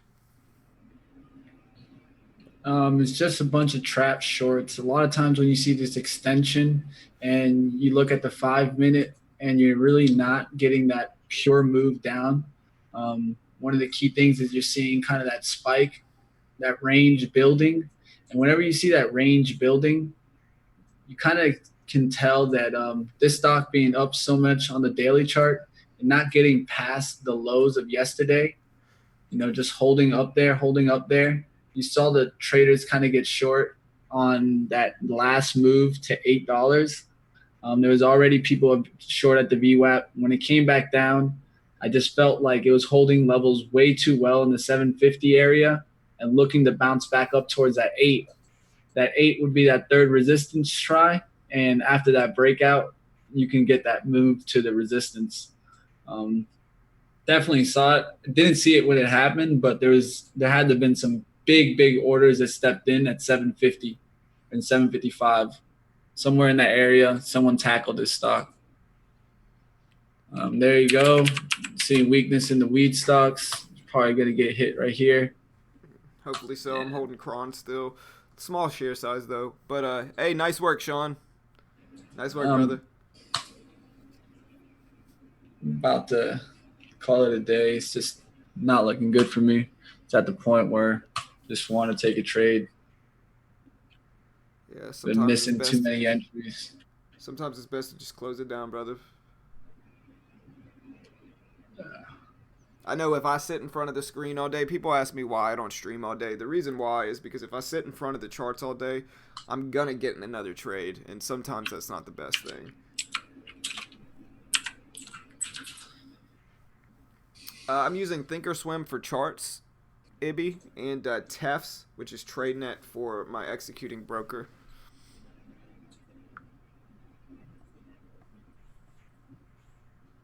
If you're interested in checking out TradeNet, you can go through my link here.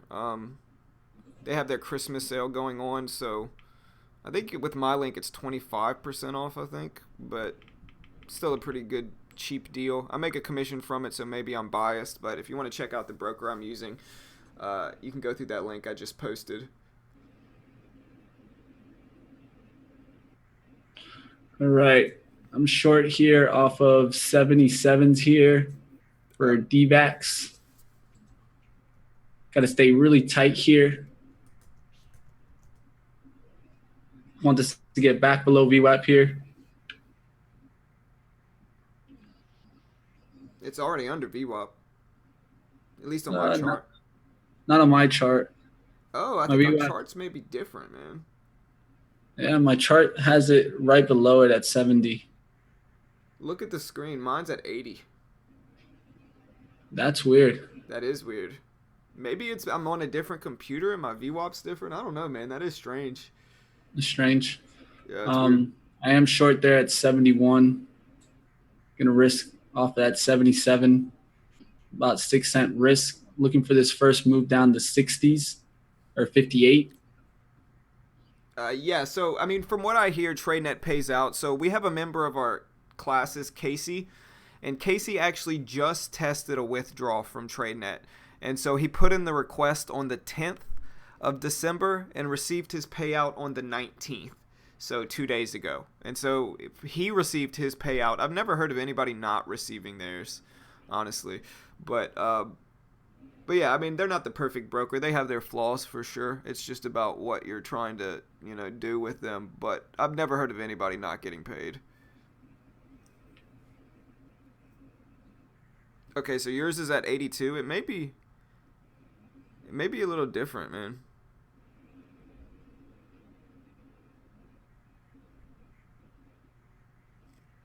It may be a little different from mine and yours, Mitch. Maybe that's why we're kind of seeing trades a little differently. Who knows?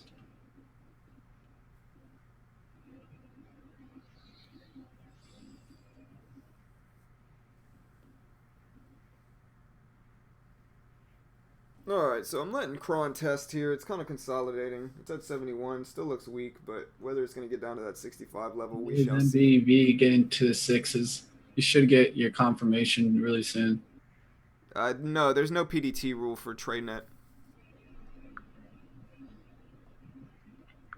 And like I said, this is kind of the last stream where until after Christmas, the sale's going to be done the next stream I do. And so if you want to sign up to TradeNet, you can go through my link. It gets you like 25% off, I think. 20 or 25% off. And I think the sale ends on the 25th. And so just posted the link again if anybody wants to sign up.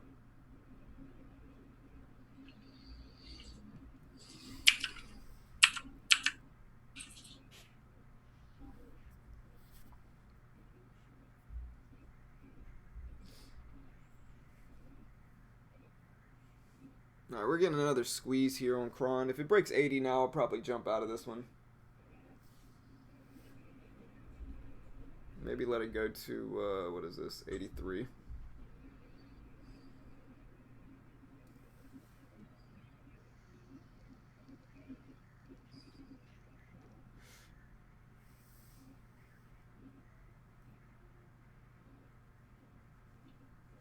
Somebody else asking you what signal, Melanie's asking you what signal you saw for MIRN trapping shorts.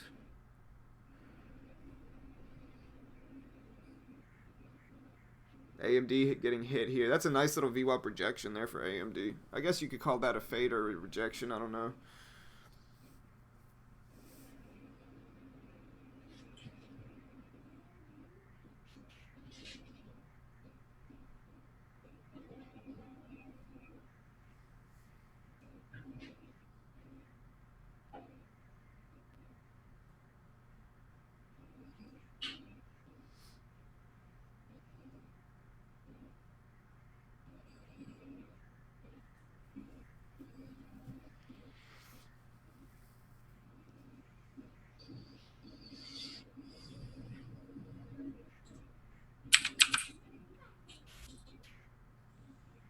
Wait, you said you're in DVAX? Yep. Oh. What's your risk? Right off of 77. Okay. What's your reward? 850? Still 58, but I'll take 60. Okay. I see that. Yeah, I was gonna say 60 looks like some support, or like 58. Yeah. Yeah, it's 58, but Yeah, you see that, Sean? I don't know what I would call it, man. It's like on AMD because it wasn't a bearish, it wasn't a bullish trend, but it was above the VWAP, crossed underneath it, and then rejected really nicely there for AMD. So I don't know what you would call that, but we can call it a fade rejection. I like it. We can give it our own name. What do you guys think? What should we call it?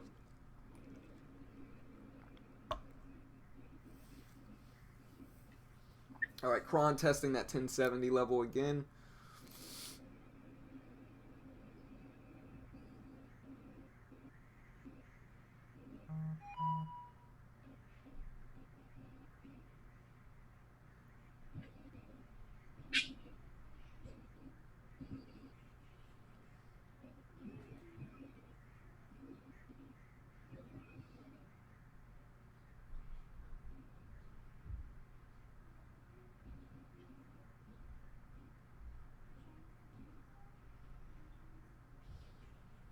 What did the SPY end up doing? SPY ended up coming all the way back down. Weird. That's probably why this fade worked.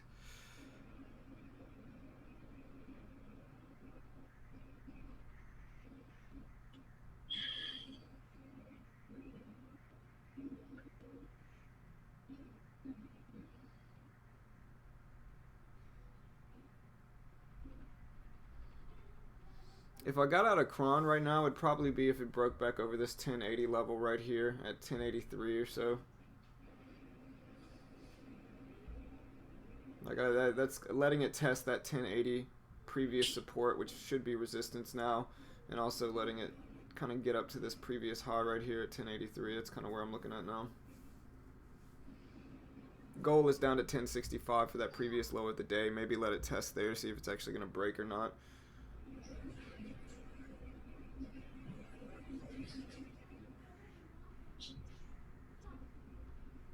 UXIN getting back to that 791, guys. It had some really, really weird price action through that 8.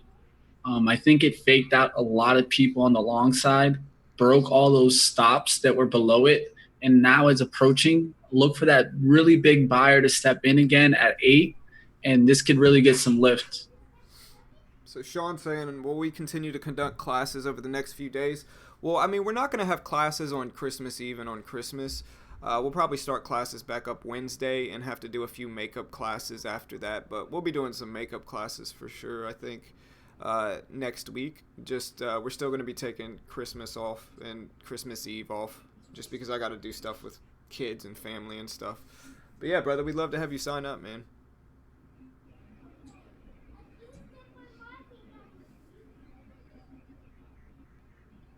Yeah, for sure. I mean, the fade is the single most successful strategy I've ever used in the market.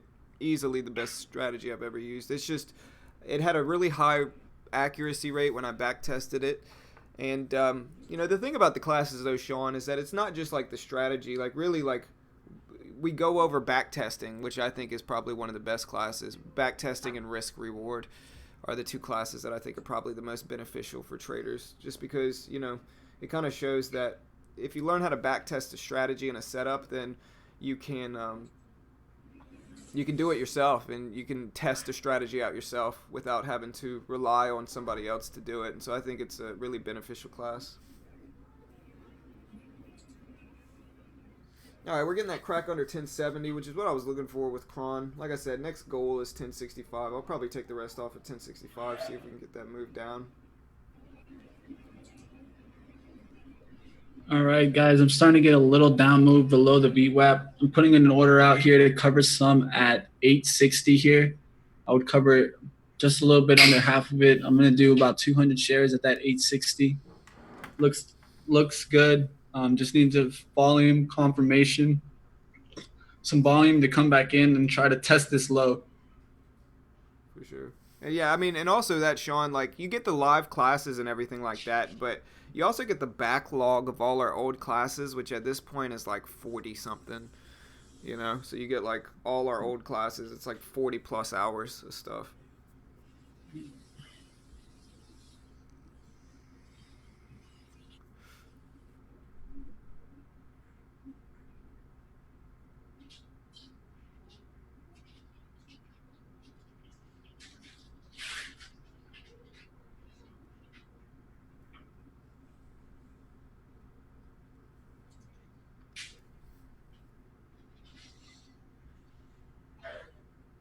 Just kind of sitting here letting it go to my levels for Kron. That's all I can really do now.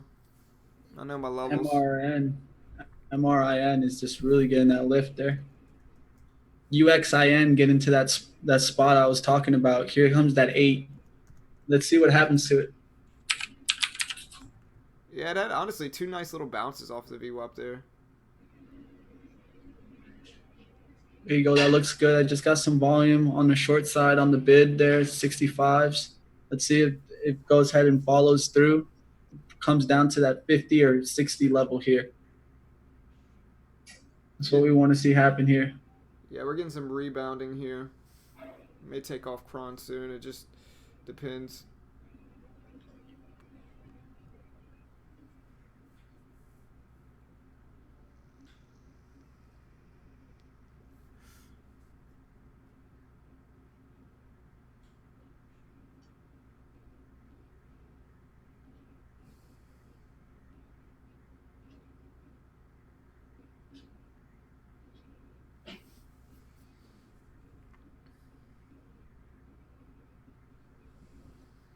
Yeah, good work, Jason. Nice job, brother.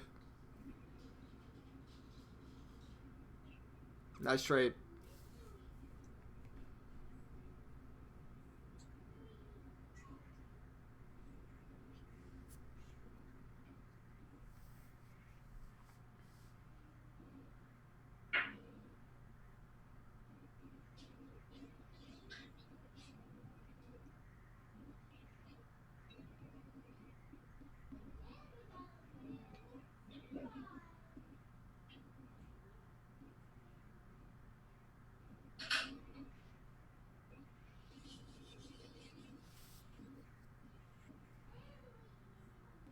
Yeah, I don't know either. I'm gonna have to check that There's out. UXIN. There's the breakout. All right, Kron squeezing up here. If it gets over 1080, probably gonna get out. I'll let it test, but gonna give it that time to test. 1080. There's UXIN blowing up there, guys. Up there now to 815, 814. Look for the volume to get in there. Look for big buyers. Got to be careful here on DVAX. Anything above this 75, probably just go ahead and get on out. Got to limit the hit today. All right, I'm out of Kron. Break even day again, but I'll take it. It squeezed up to that level.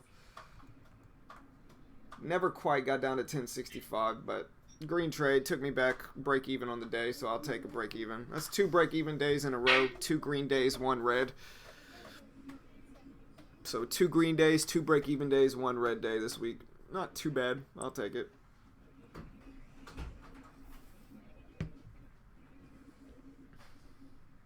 Yeah, I'm curious now though. I'm gonna look on my TEFs to see what the VWAP is.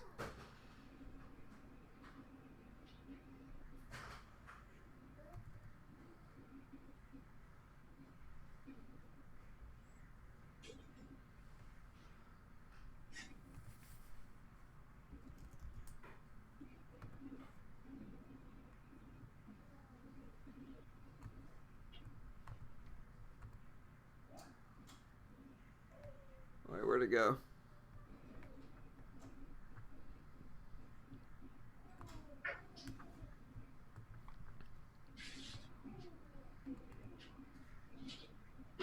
Oh. No.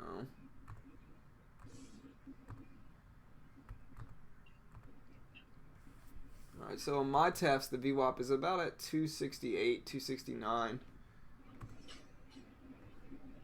Yep, that's where it is for me. Weird. I wonder why they're at two different levels.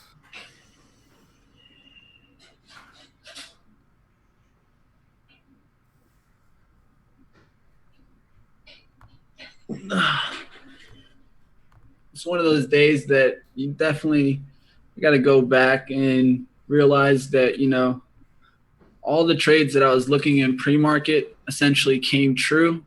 And so I have to find a way to come out with profits today, especially when I'm visualizing all these moves to happen. ACB was looking for a $5 break on that stock. No, that's exactly the move that I was looking for. And that's exactly the move I got there. We have to learn how to take advantage of the moves that we're essentially trying to trade here.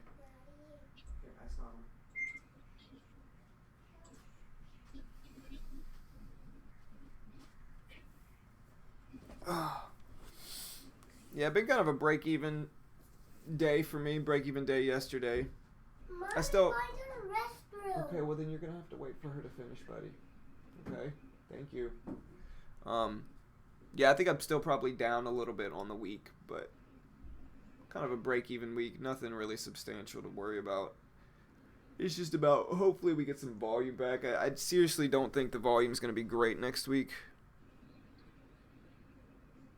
Yeah, no, we're on the same. I mean, are you on the 5-minute or the 1-minute? You're on the 1-minute, right, Mitch? Yep, on the one. Yeah, I was on the 1-minute too.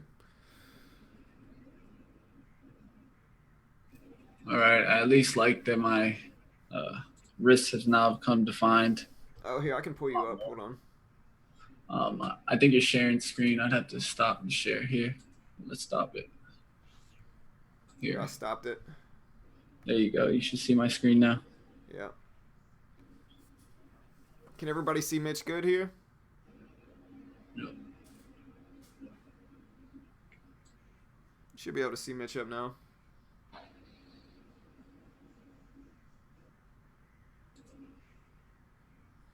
There you go.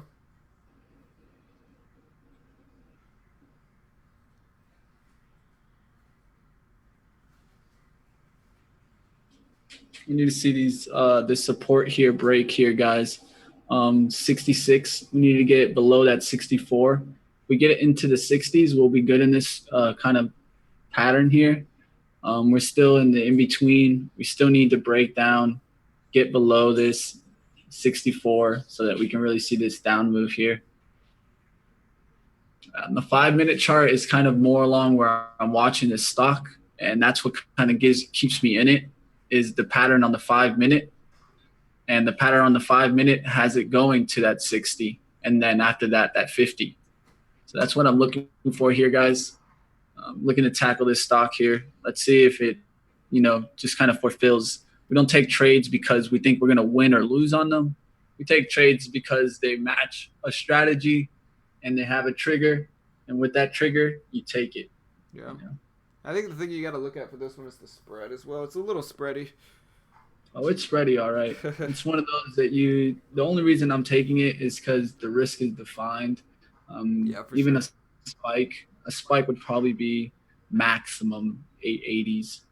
And so if I lose 9 cents on this trade, but I was trying to tackle down 20 cents, I'm going to be okay with that. Right. Worst case scenario, you'll be all right. Yeah. Always ask the question, is the trade viable? The trade is viable in this case. MRIN really, really just taking off there, man. Through the 8s, all the way up there to that 930 mark. Whew. Hope you didn't get trapped short in that one. All right, close the door.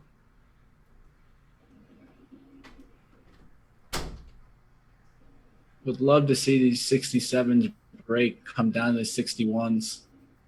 Pushing up here is not what we want to see here. We want to see the stock reject already. Curling here at the VWAP is not what we like to see. As you can see, the opposite moves start happening. Let's see if we get some confirmation here through the 67s. Oof, MBEV looking better there.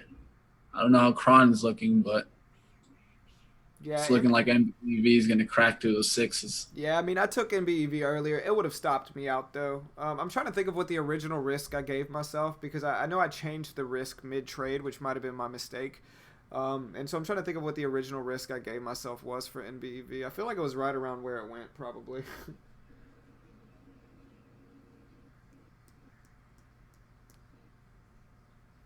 I'm just ready for the holiday trading sessions to be over because it's just not going to be as good as regular trading.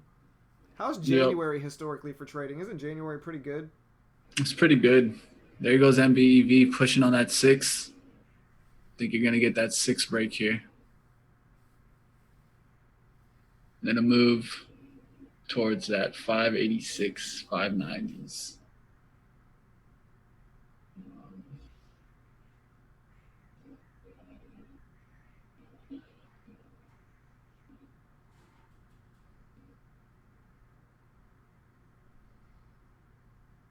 Yeah, that's what I was thinking. Drive drum. Um, it could be settings. I'm curious about if it's the same for other stocks or if it's just DVAX too. It's probably the same, I'm guessing, for other stocks.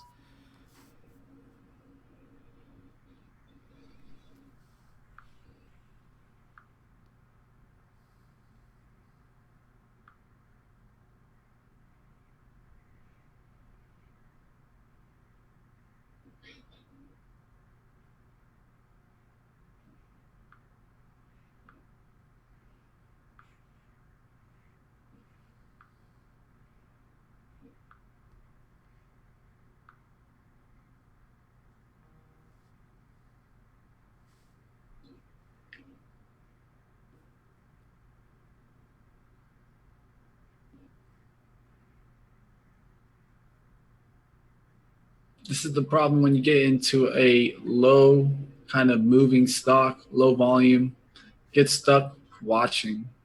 And when you're watching, it's kind of hard to stay in the now, stay focused on your levels, and kind of hold to them.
Whoa. You see that? It's just volume. Yeah, that's what I was gonna say. Be careful, man. Volume's low, so you get squeezes up and down quick. But good for you. But be careful, man. Low volume. It is what it is. Took the trade. Got to understand that I accepted a risk already, and that is what it is. You accept the risk, got to take the trade, got to stick to it now. Levels are levels. That's all I can do. Go off my levels now. Yeah.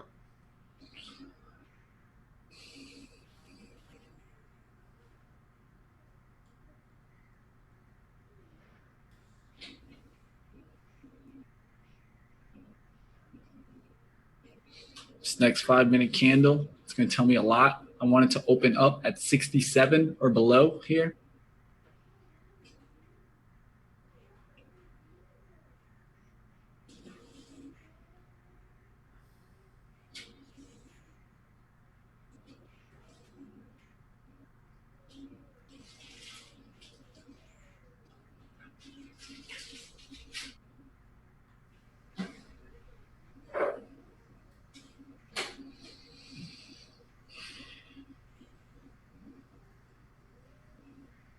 All right, that's what I wanted to see, guys. That candle open up at 67. There you All go. right, now I can have a really defined risk at 77. If it comes up, I'll get out. If it breaks down, it gives me the reward. That's all I can do in this trade now.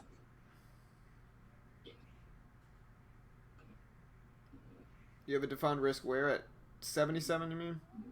Yep.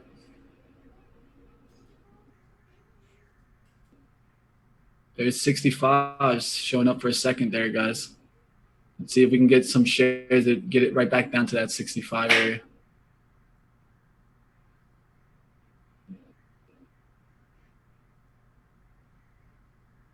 All right, got to be careful here, guys.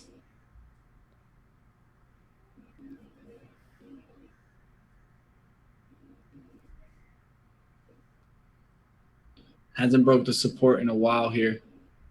It's what we wanted to already get into our profits here.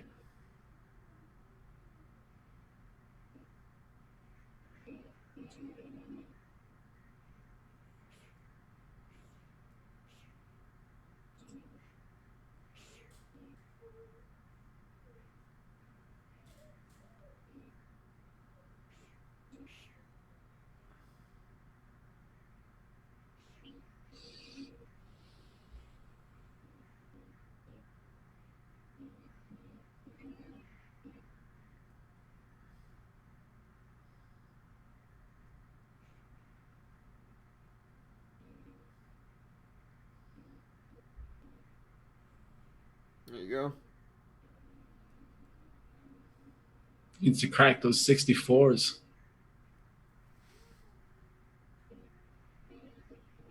Just getting caught in essentially sideways consolidation.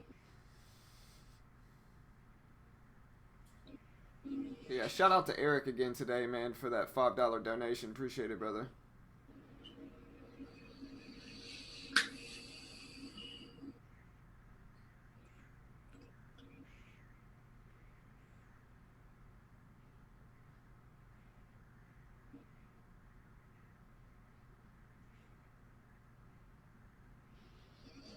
It's holding VWAP again. It's getting to that point where we needed to see it break down there.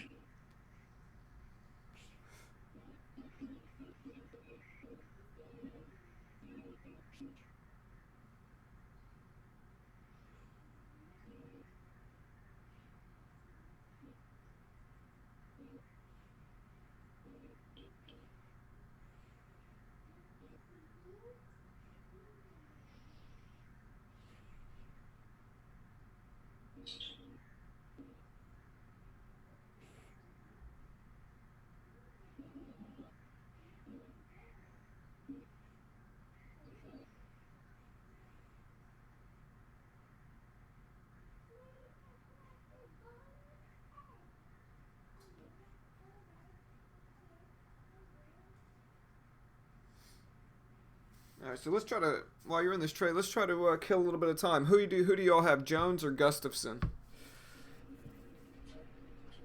Y'all think Jones is gonna win, or y'all think Gustafson's gonna take it? I gotta go with Jones. My heart tells me Gustafson, but my mind tells me Jones. I think Jones is gonna beat him again.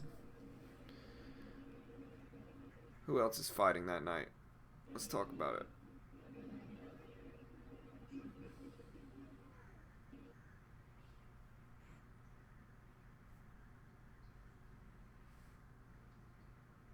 Right, essentially like that last attempt to break down here. You think Gustafson's gonna get it? I don't know, man. I think Gustafson legitimately won that last fight. I think the judges just gave it to Jones. I thought Gus had that one, but I think Jones is a beast. He's probably the GOAT light heavyweight. He's been kind of tainted with steroid controversy, but I think that ultimately, I think Jones is gonna take it.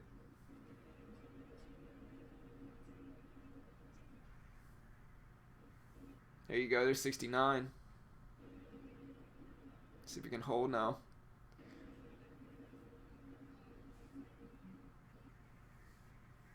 Yeah, for sure. Jones got beat last fight. Let's be real here. I mean, they gave it to Jones mostly because there you go. There's 67s. Let's get that drop.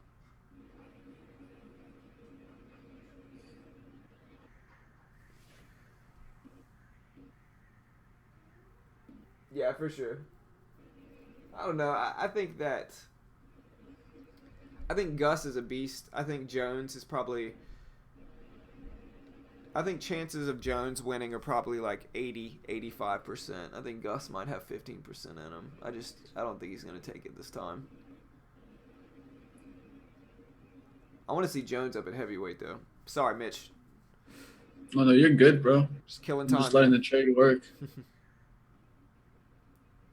There's the breakdown for MBEV. I'm telling you, I've been off lately a lot by getting stopped out by 1 cent, stuff like that. Maybe I'm calculating risk too tight. Maybe got to increase my risk limit. But definitely need to see that kind of potential. See, this is what's weird. Look at the level 2 right now. We got a 64 by 66. I know, but look at the chart. It's at 69. Yeah, that's the last price sold right here on the time and sales. You see the 69 here? Yep. Someone sold some shares, 100 shares at 69. Could have been someone trying to long or something like that. There you go. It broke that I was support, looking to take brother. 61s. Looks much better. Gonna have to put out the order for 60s, or I'm gonna have to mark it into it. I wanted to take 61s, but it's already at that level. Yeah, I mean, Let me give it one quick second here.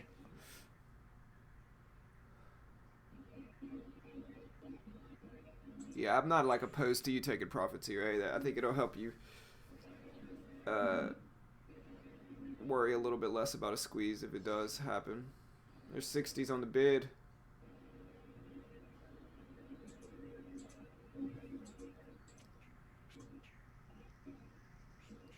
There's 61s. I'd take it here.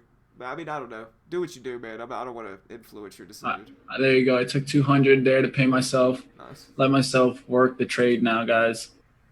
Paid myself at where I wanted it, and that's why I'm kind of happy there. Already took $20 there, guys. Taking $20 there, kind of only down $5 on the day now, and going to give myself a chance here to really make a gain here. Next move is 50s, and we're going to see if there's some big volume that follows right here, this first kind of move, and see if we can get this pushed down really and get it down to the 50s. Good patience on the trade, bro.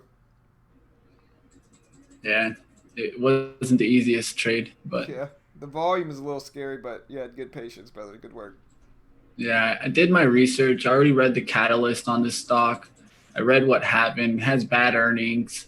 Kind of getting buy ratings going down to sell ratings, and has a huge support here to break down. If it goes down through it, can really see the stock kind of breaking down and getting down there back where it used to be at $7.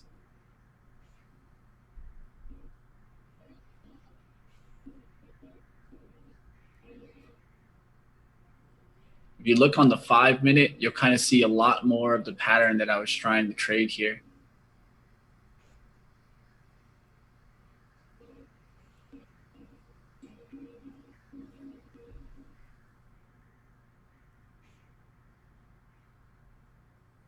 Look at MBEV.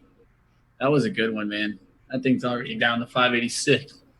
What I expected the move to happen. Called the move down to 586 there.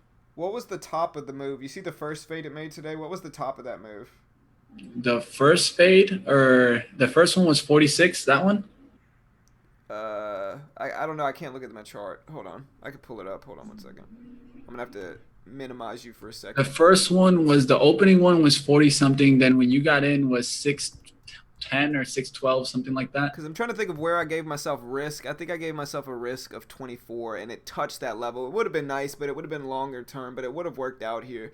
I remember I gave myself a risk of up here at 624, and it tested that level beautifully. But I think I just got scared out of it. Kind of pulled what you did this morning on what would ACB. I kind of did exactly the same thing as you this morning, and so it happens, man. It does happen, but no stress. We both rebounded on the day, so we're good.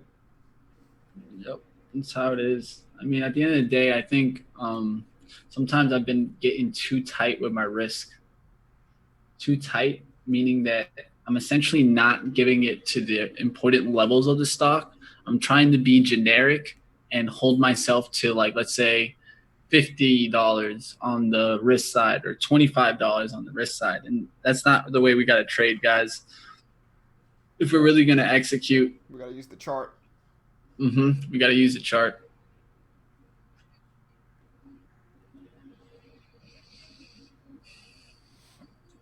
So are you going to be on the stream next week, brother? Yeah. You working next week? Yeah, that's the thing. That's the life. Yeah. Still got to work, man. Still working my way up to being an everyday trader. Yeah.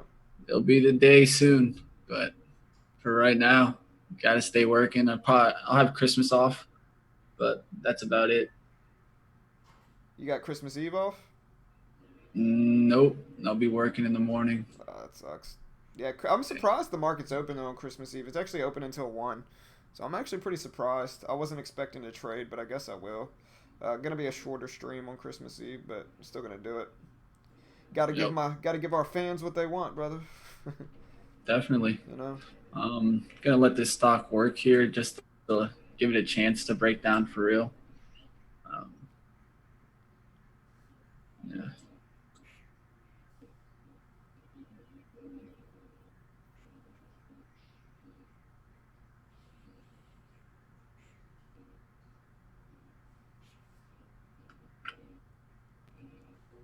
I shouldn't say fans though, but give our viewers what they want. All right, putting 100 orders out here, 100 share order. There you go. Get the breakdown.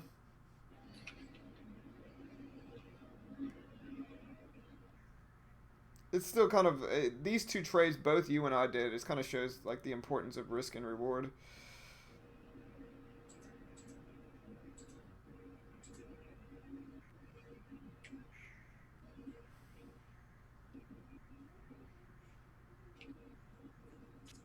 See, this is where I think, we have to figure out a way to tackle that TEF's disadvantage there. Been trying to put an order out here at 55, 56, but can't put the order out there. So sometimes you're going to have to take 2 cents away from it. Right.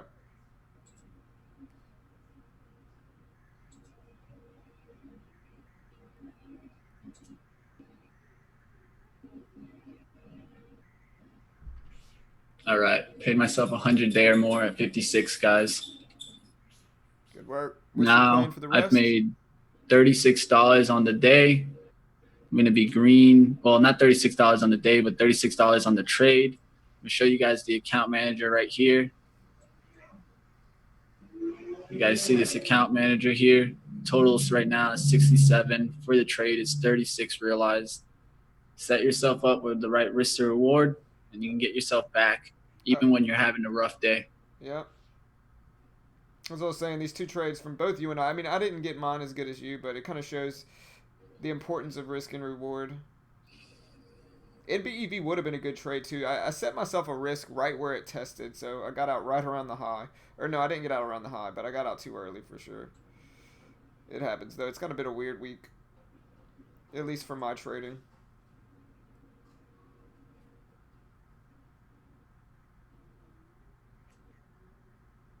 Let's see the volume that comes in here. See if we get a smackdown here through the 50s. Yeah, next goal is for it to break under the $50, right? Yep.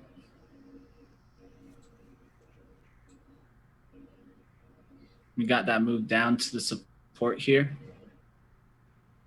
We could pay ourselves 100 here, but what I have 200 shares left of the original position. I've already taken 300 shares off. I'm looking to maximize this gain, seeing if we're going to get a real push through the kind of support here. This is what we were looking for. The daily low here. We're looking to see if we're going to get this kind of push through the 50s and a move here.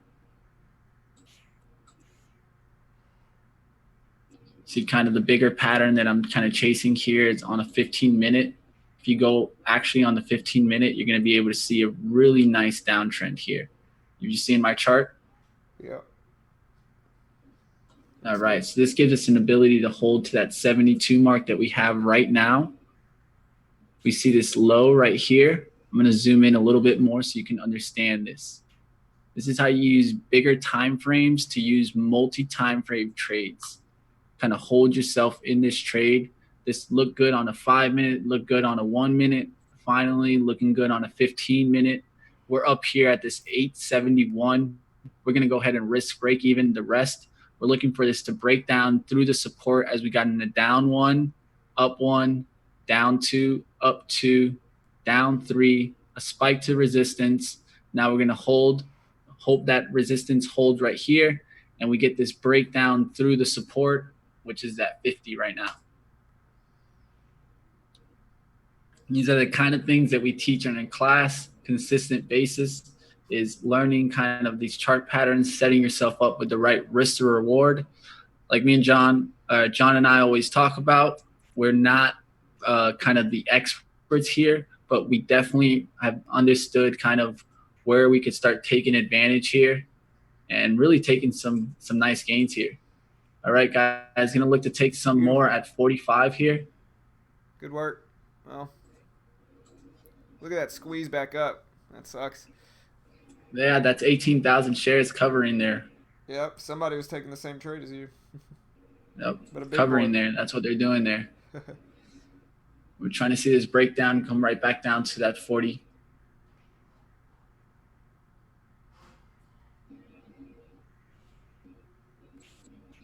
I'm going to take my shares off of it so I can let the pressure not be on the buy side. Let it try to get back down below the 50 again.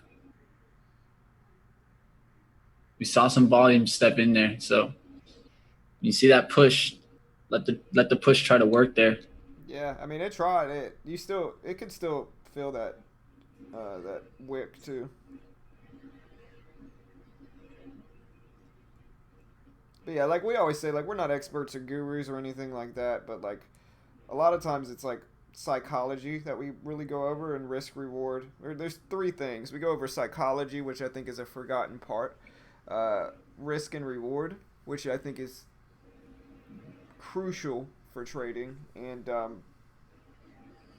analyzing longer time frames.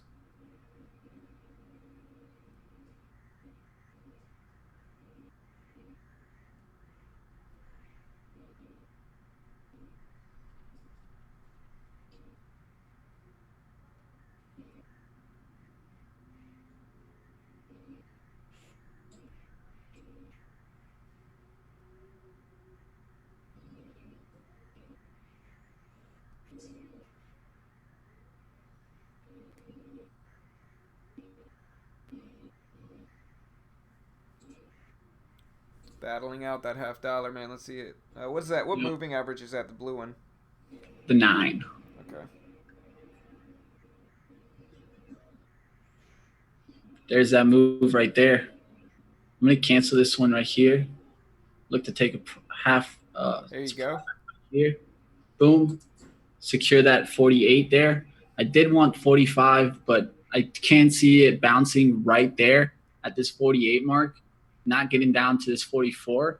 And there's no reason of kind of being kind of Super so strict. picky of 3 cents here. Right. It's now giving me a trade of $59.60. I'm still holding $20. I have 100 shares here. I could look to re-add at VWAP, or I could let this trade kind of work down here.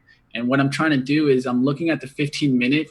We've broken down through the support, which is 58.60. So I'm looking for this 58.60 on the 15-minute to actually hold for me. If you look on the 15-minute chart, you'll be able to recognize what I'm looking at more. And you see this over here, this kind of level right here. You want to see if it's going to be able to hold as a resistance, 57.58.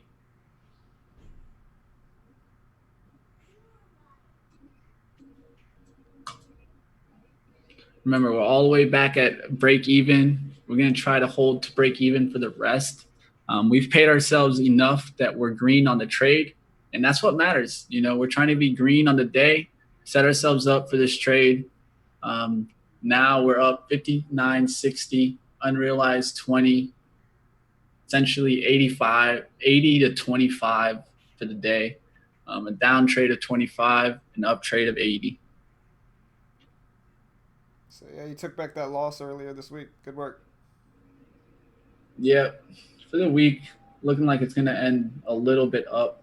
But one of the keys is that I've been noticing that all I got to do is kind of stick to the system, realize that if I do get stopped out by a cent or two, doesn't mean I can't get back into the trade, and set myself up to get right back in the trade and get in that right kind of risk to reward again. And that's what really matters.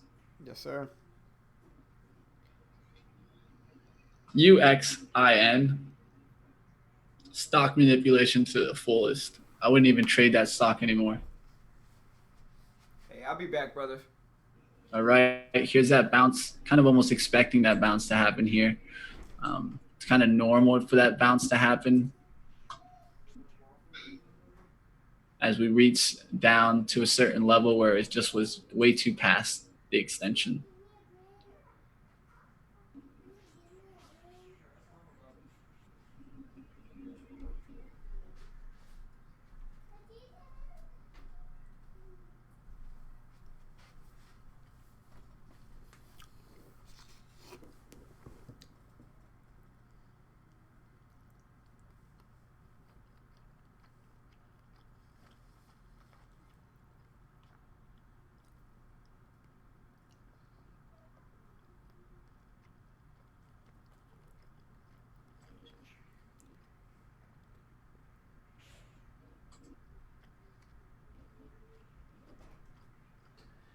Mommy's out away. All right, bud. You've already had 2 drinks this morning. You don't need another one.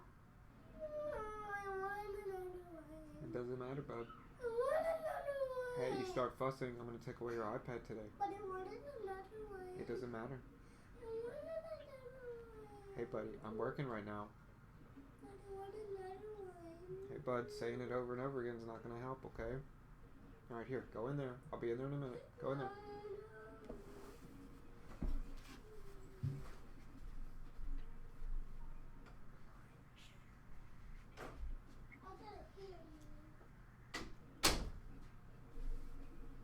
My son's yelling at me. I'm sure you could all probably hear that. He's mad. He'll be all right.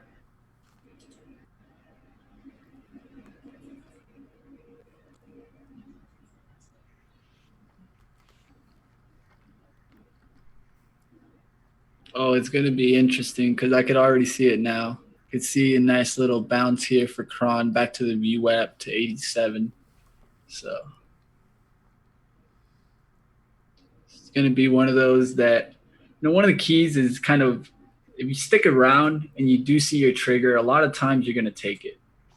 Right. So you got to make that decision if it's really worth it. Is it viable for you to continue trading compared to the day? Volume, certain things like that is what really you should be looking at so that you can kind of maximize. Right.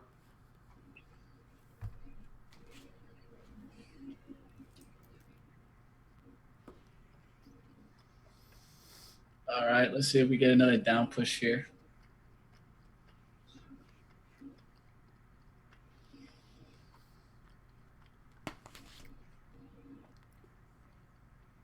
Probably I'm gonna have to shut it down sometime soon, though, brother.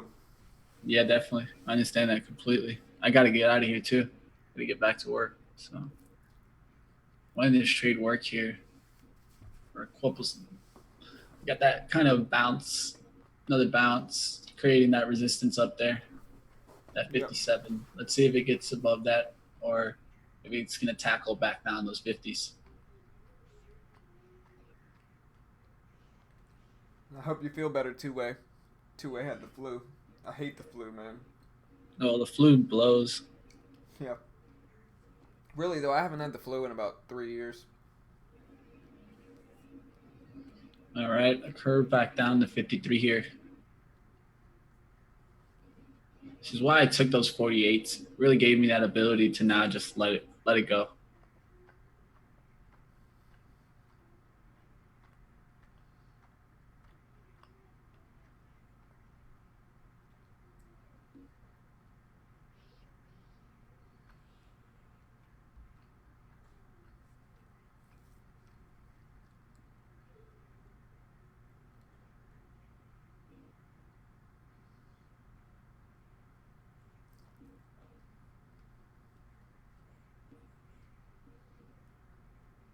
MRIN. I just feel like it's a little bit all over the place now.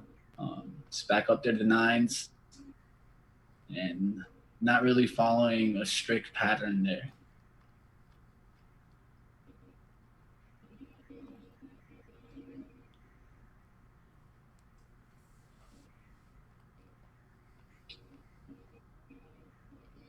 Seeing this push back here at the 50s. Let's see if we get a crack here through the 50s.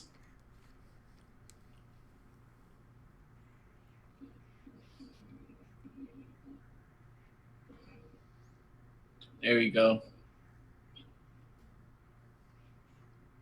Yep, looks good, brother. Let's see if we can break that Yep. low of the day.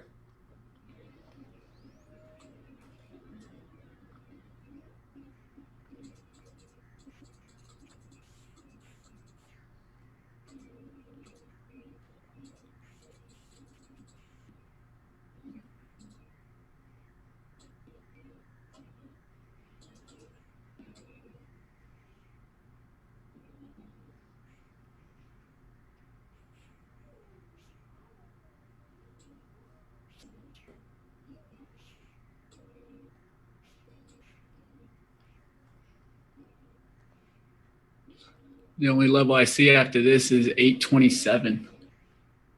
A lot of gap.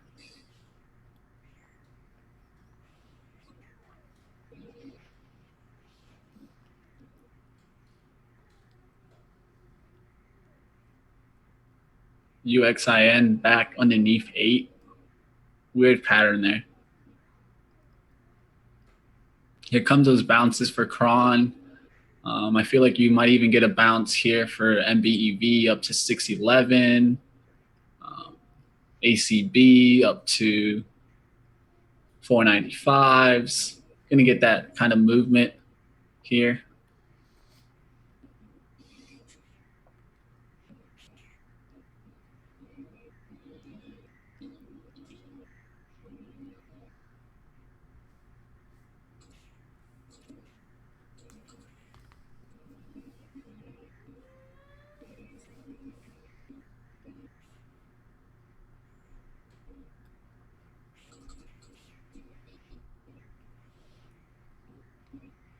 All right, Sid, have a good day, brother. Yep. About to wrap up, guys. Looking for this 45 to crack down. I take profits here as it rips through 40. Appreciate it, Dex. Happy holidays, brother. Yeah, appreciate that, Jason, man. We love our family here too, brother.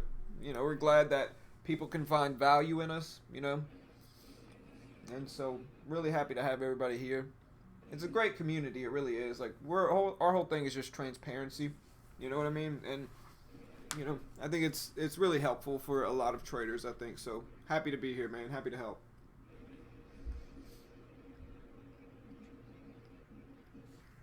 All right, Sid, have a good day, brother. Happy holidays, man. We'll see you next week, bro.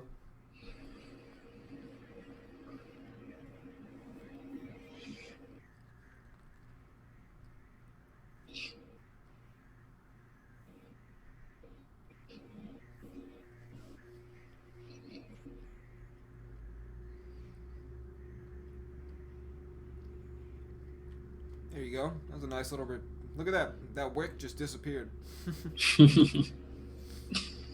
That's that TEF life. Yeah. That's that TEF charting life. It's magic, brother. It's magic. There you go. All right, Kane, have a good day, brother. Have a happy holidays, man. All right, a little bounce there. It Some disappeared shares and then going through there. reappeared. Someone covered at 47 right here. You see the cover. That's fine. You don't really need to worry about that because you got that 1 up, that 2 up. This is your kind of resistance right now.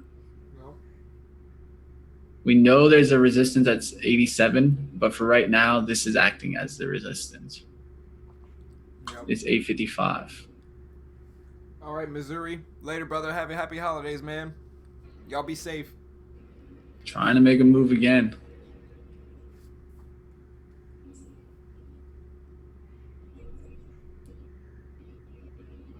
Yeah, I'll probably end up closing it down, Mitch. I gotta go, brother. No stress, brother. All right, guys. Well, have a happy holidays. I'll see you all Christmas Eve. The market is open on Christmas Eve, and so I'll see you all then. And yeah, y'all be safe on the holidays, man. Drive safe, and we'll see you all Monday morning, and then Wednesday. And so, good luck in the markets, guys. We'll see you all later.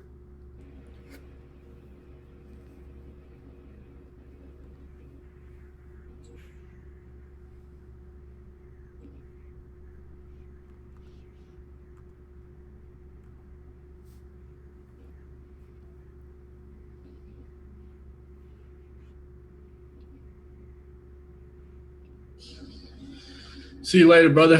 Later, Enjoy brother. the rest of your day. I hear I'm still closing it down.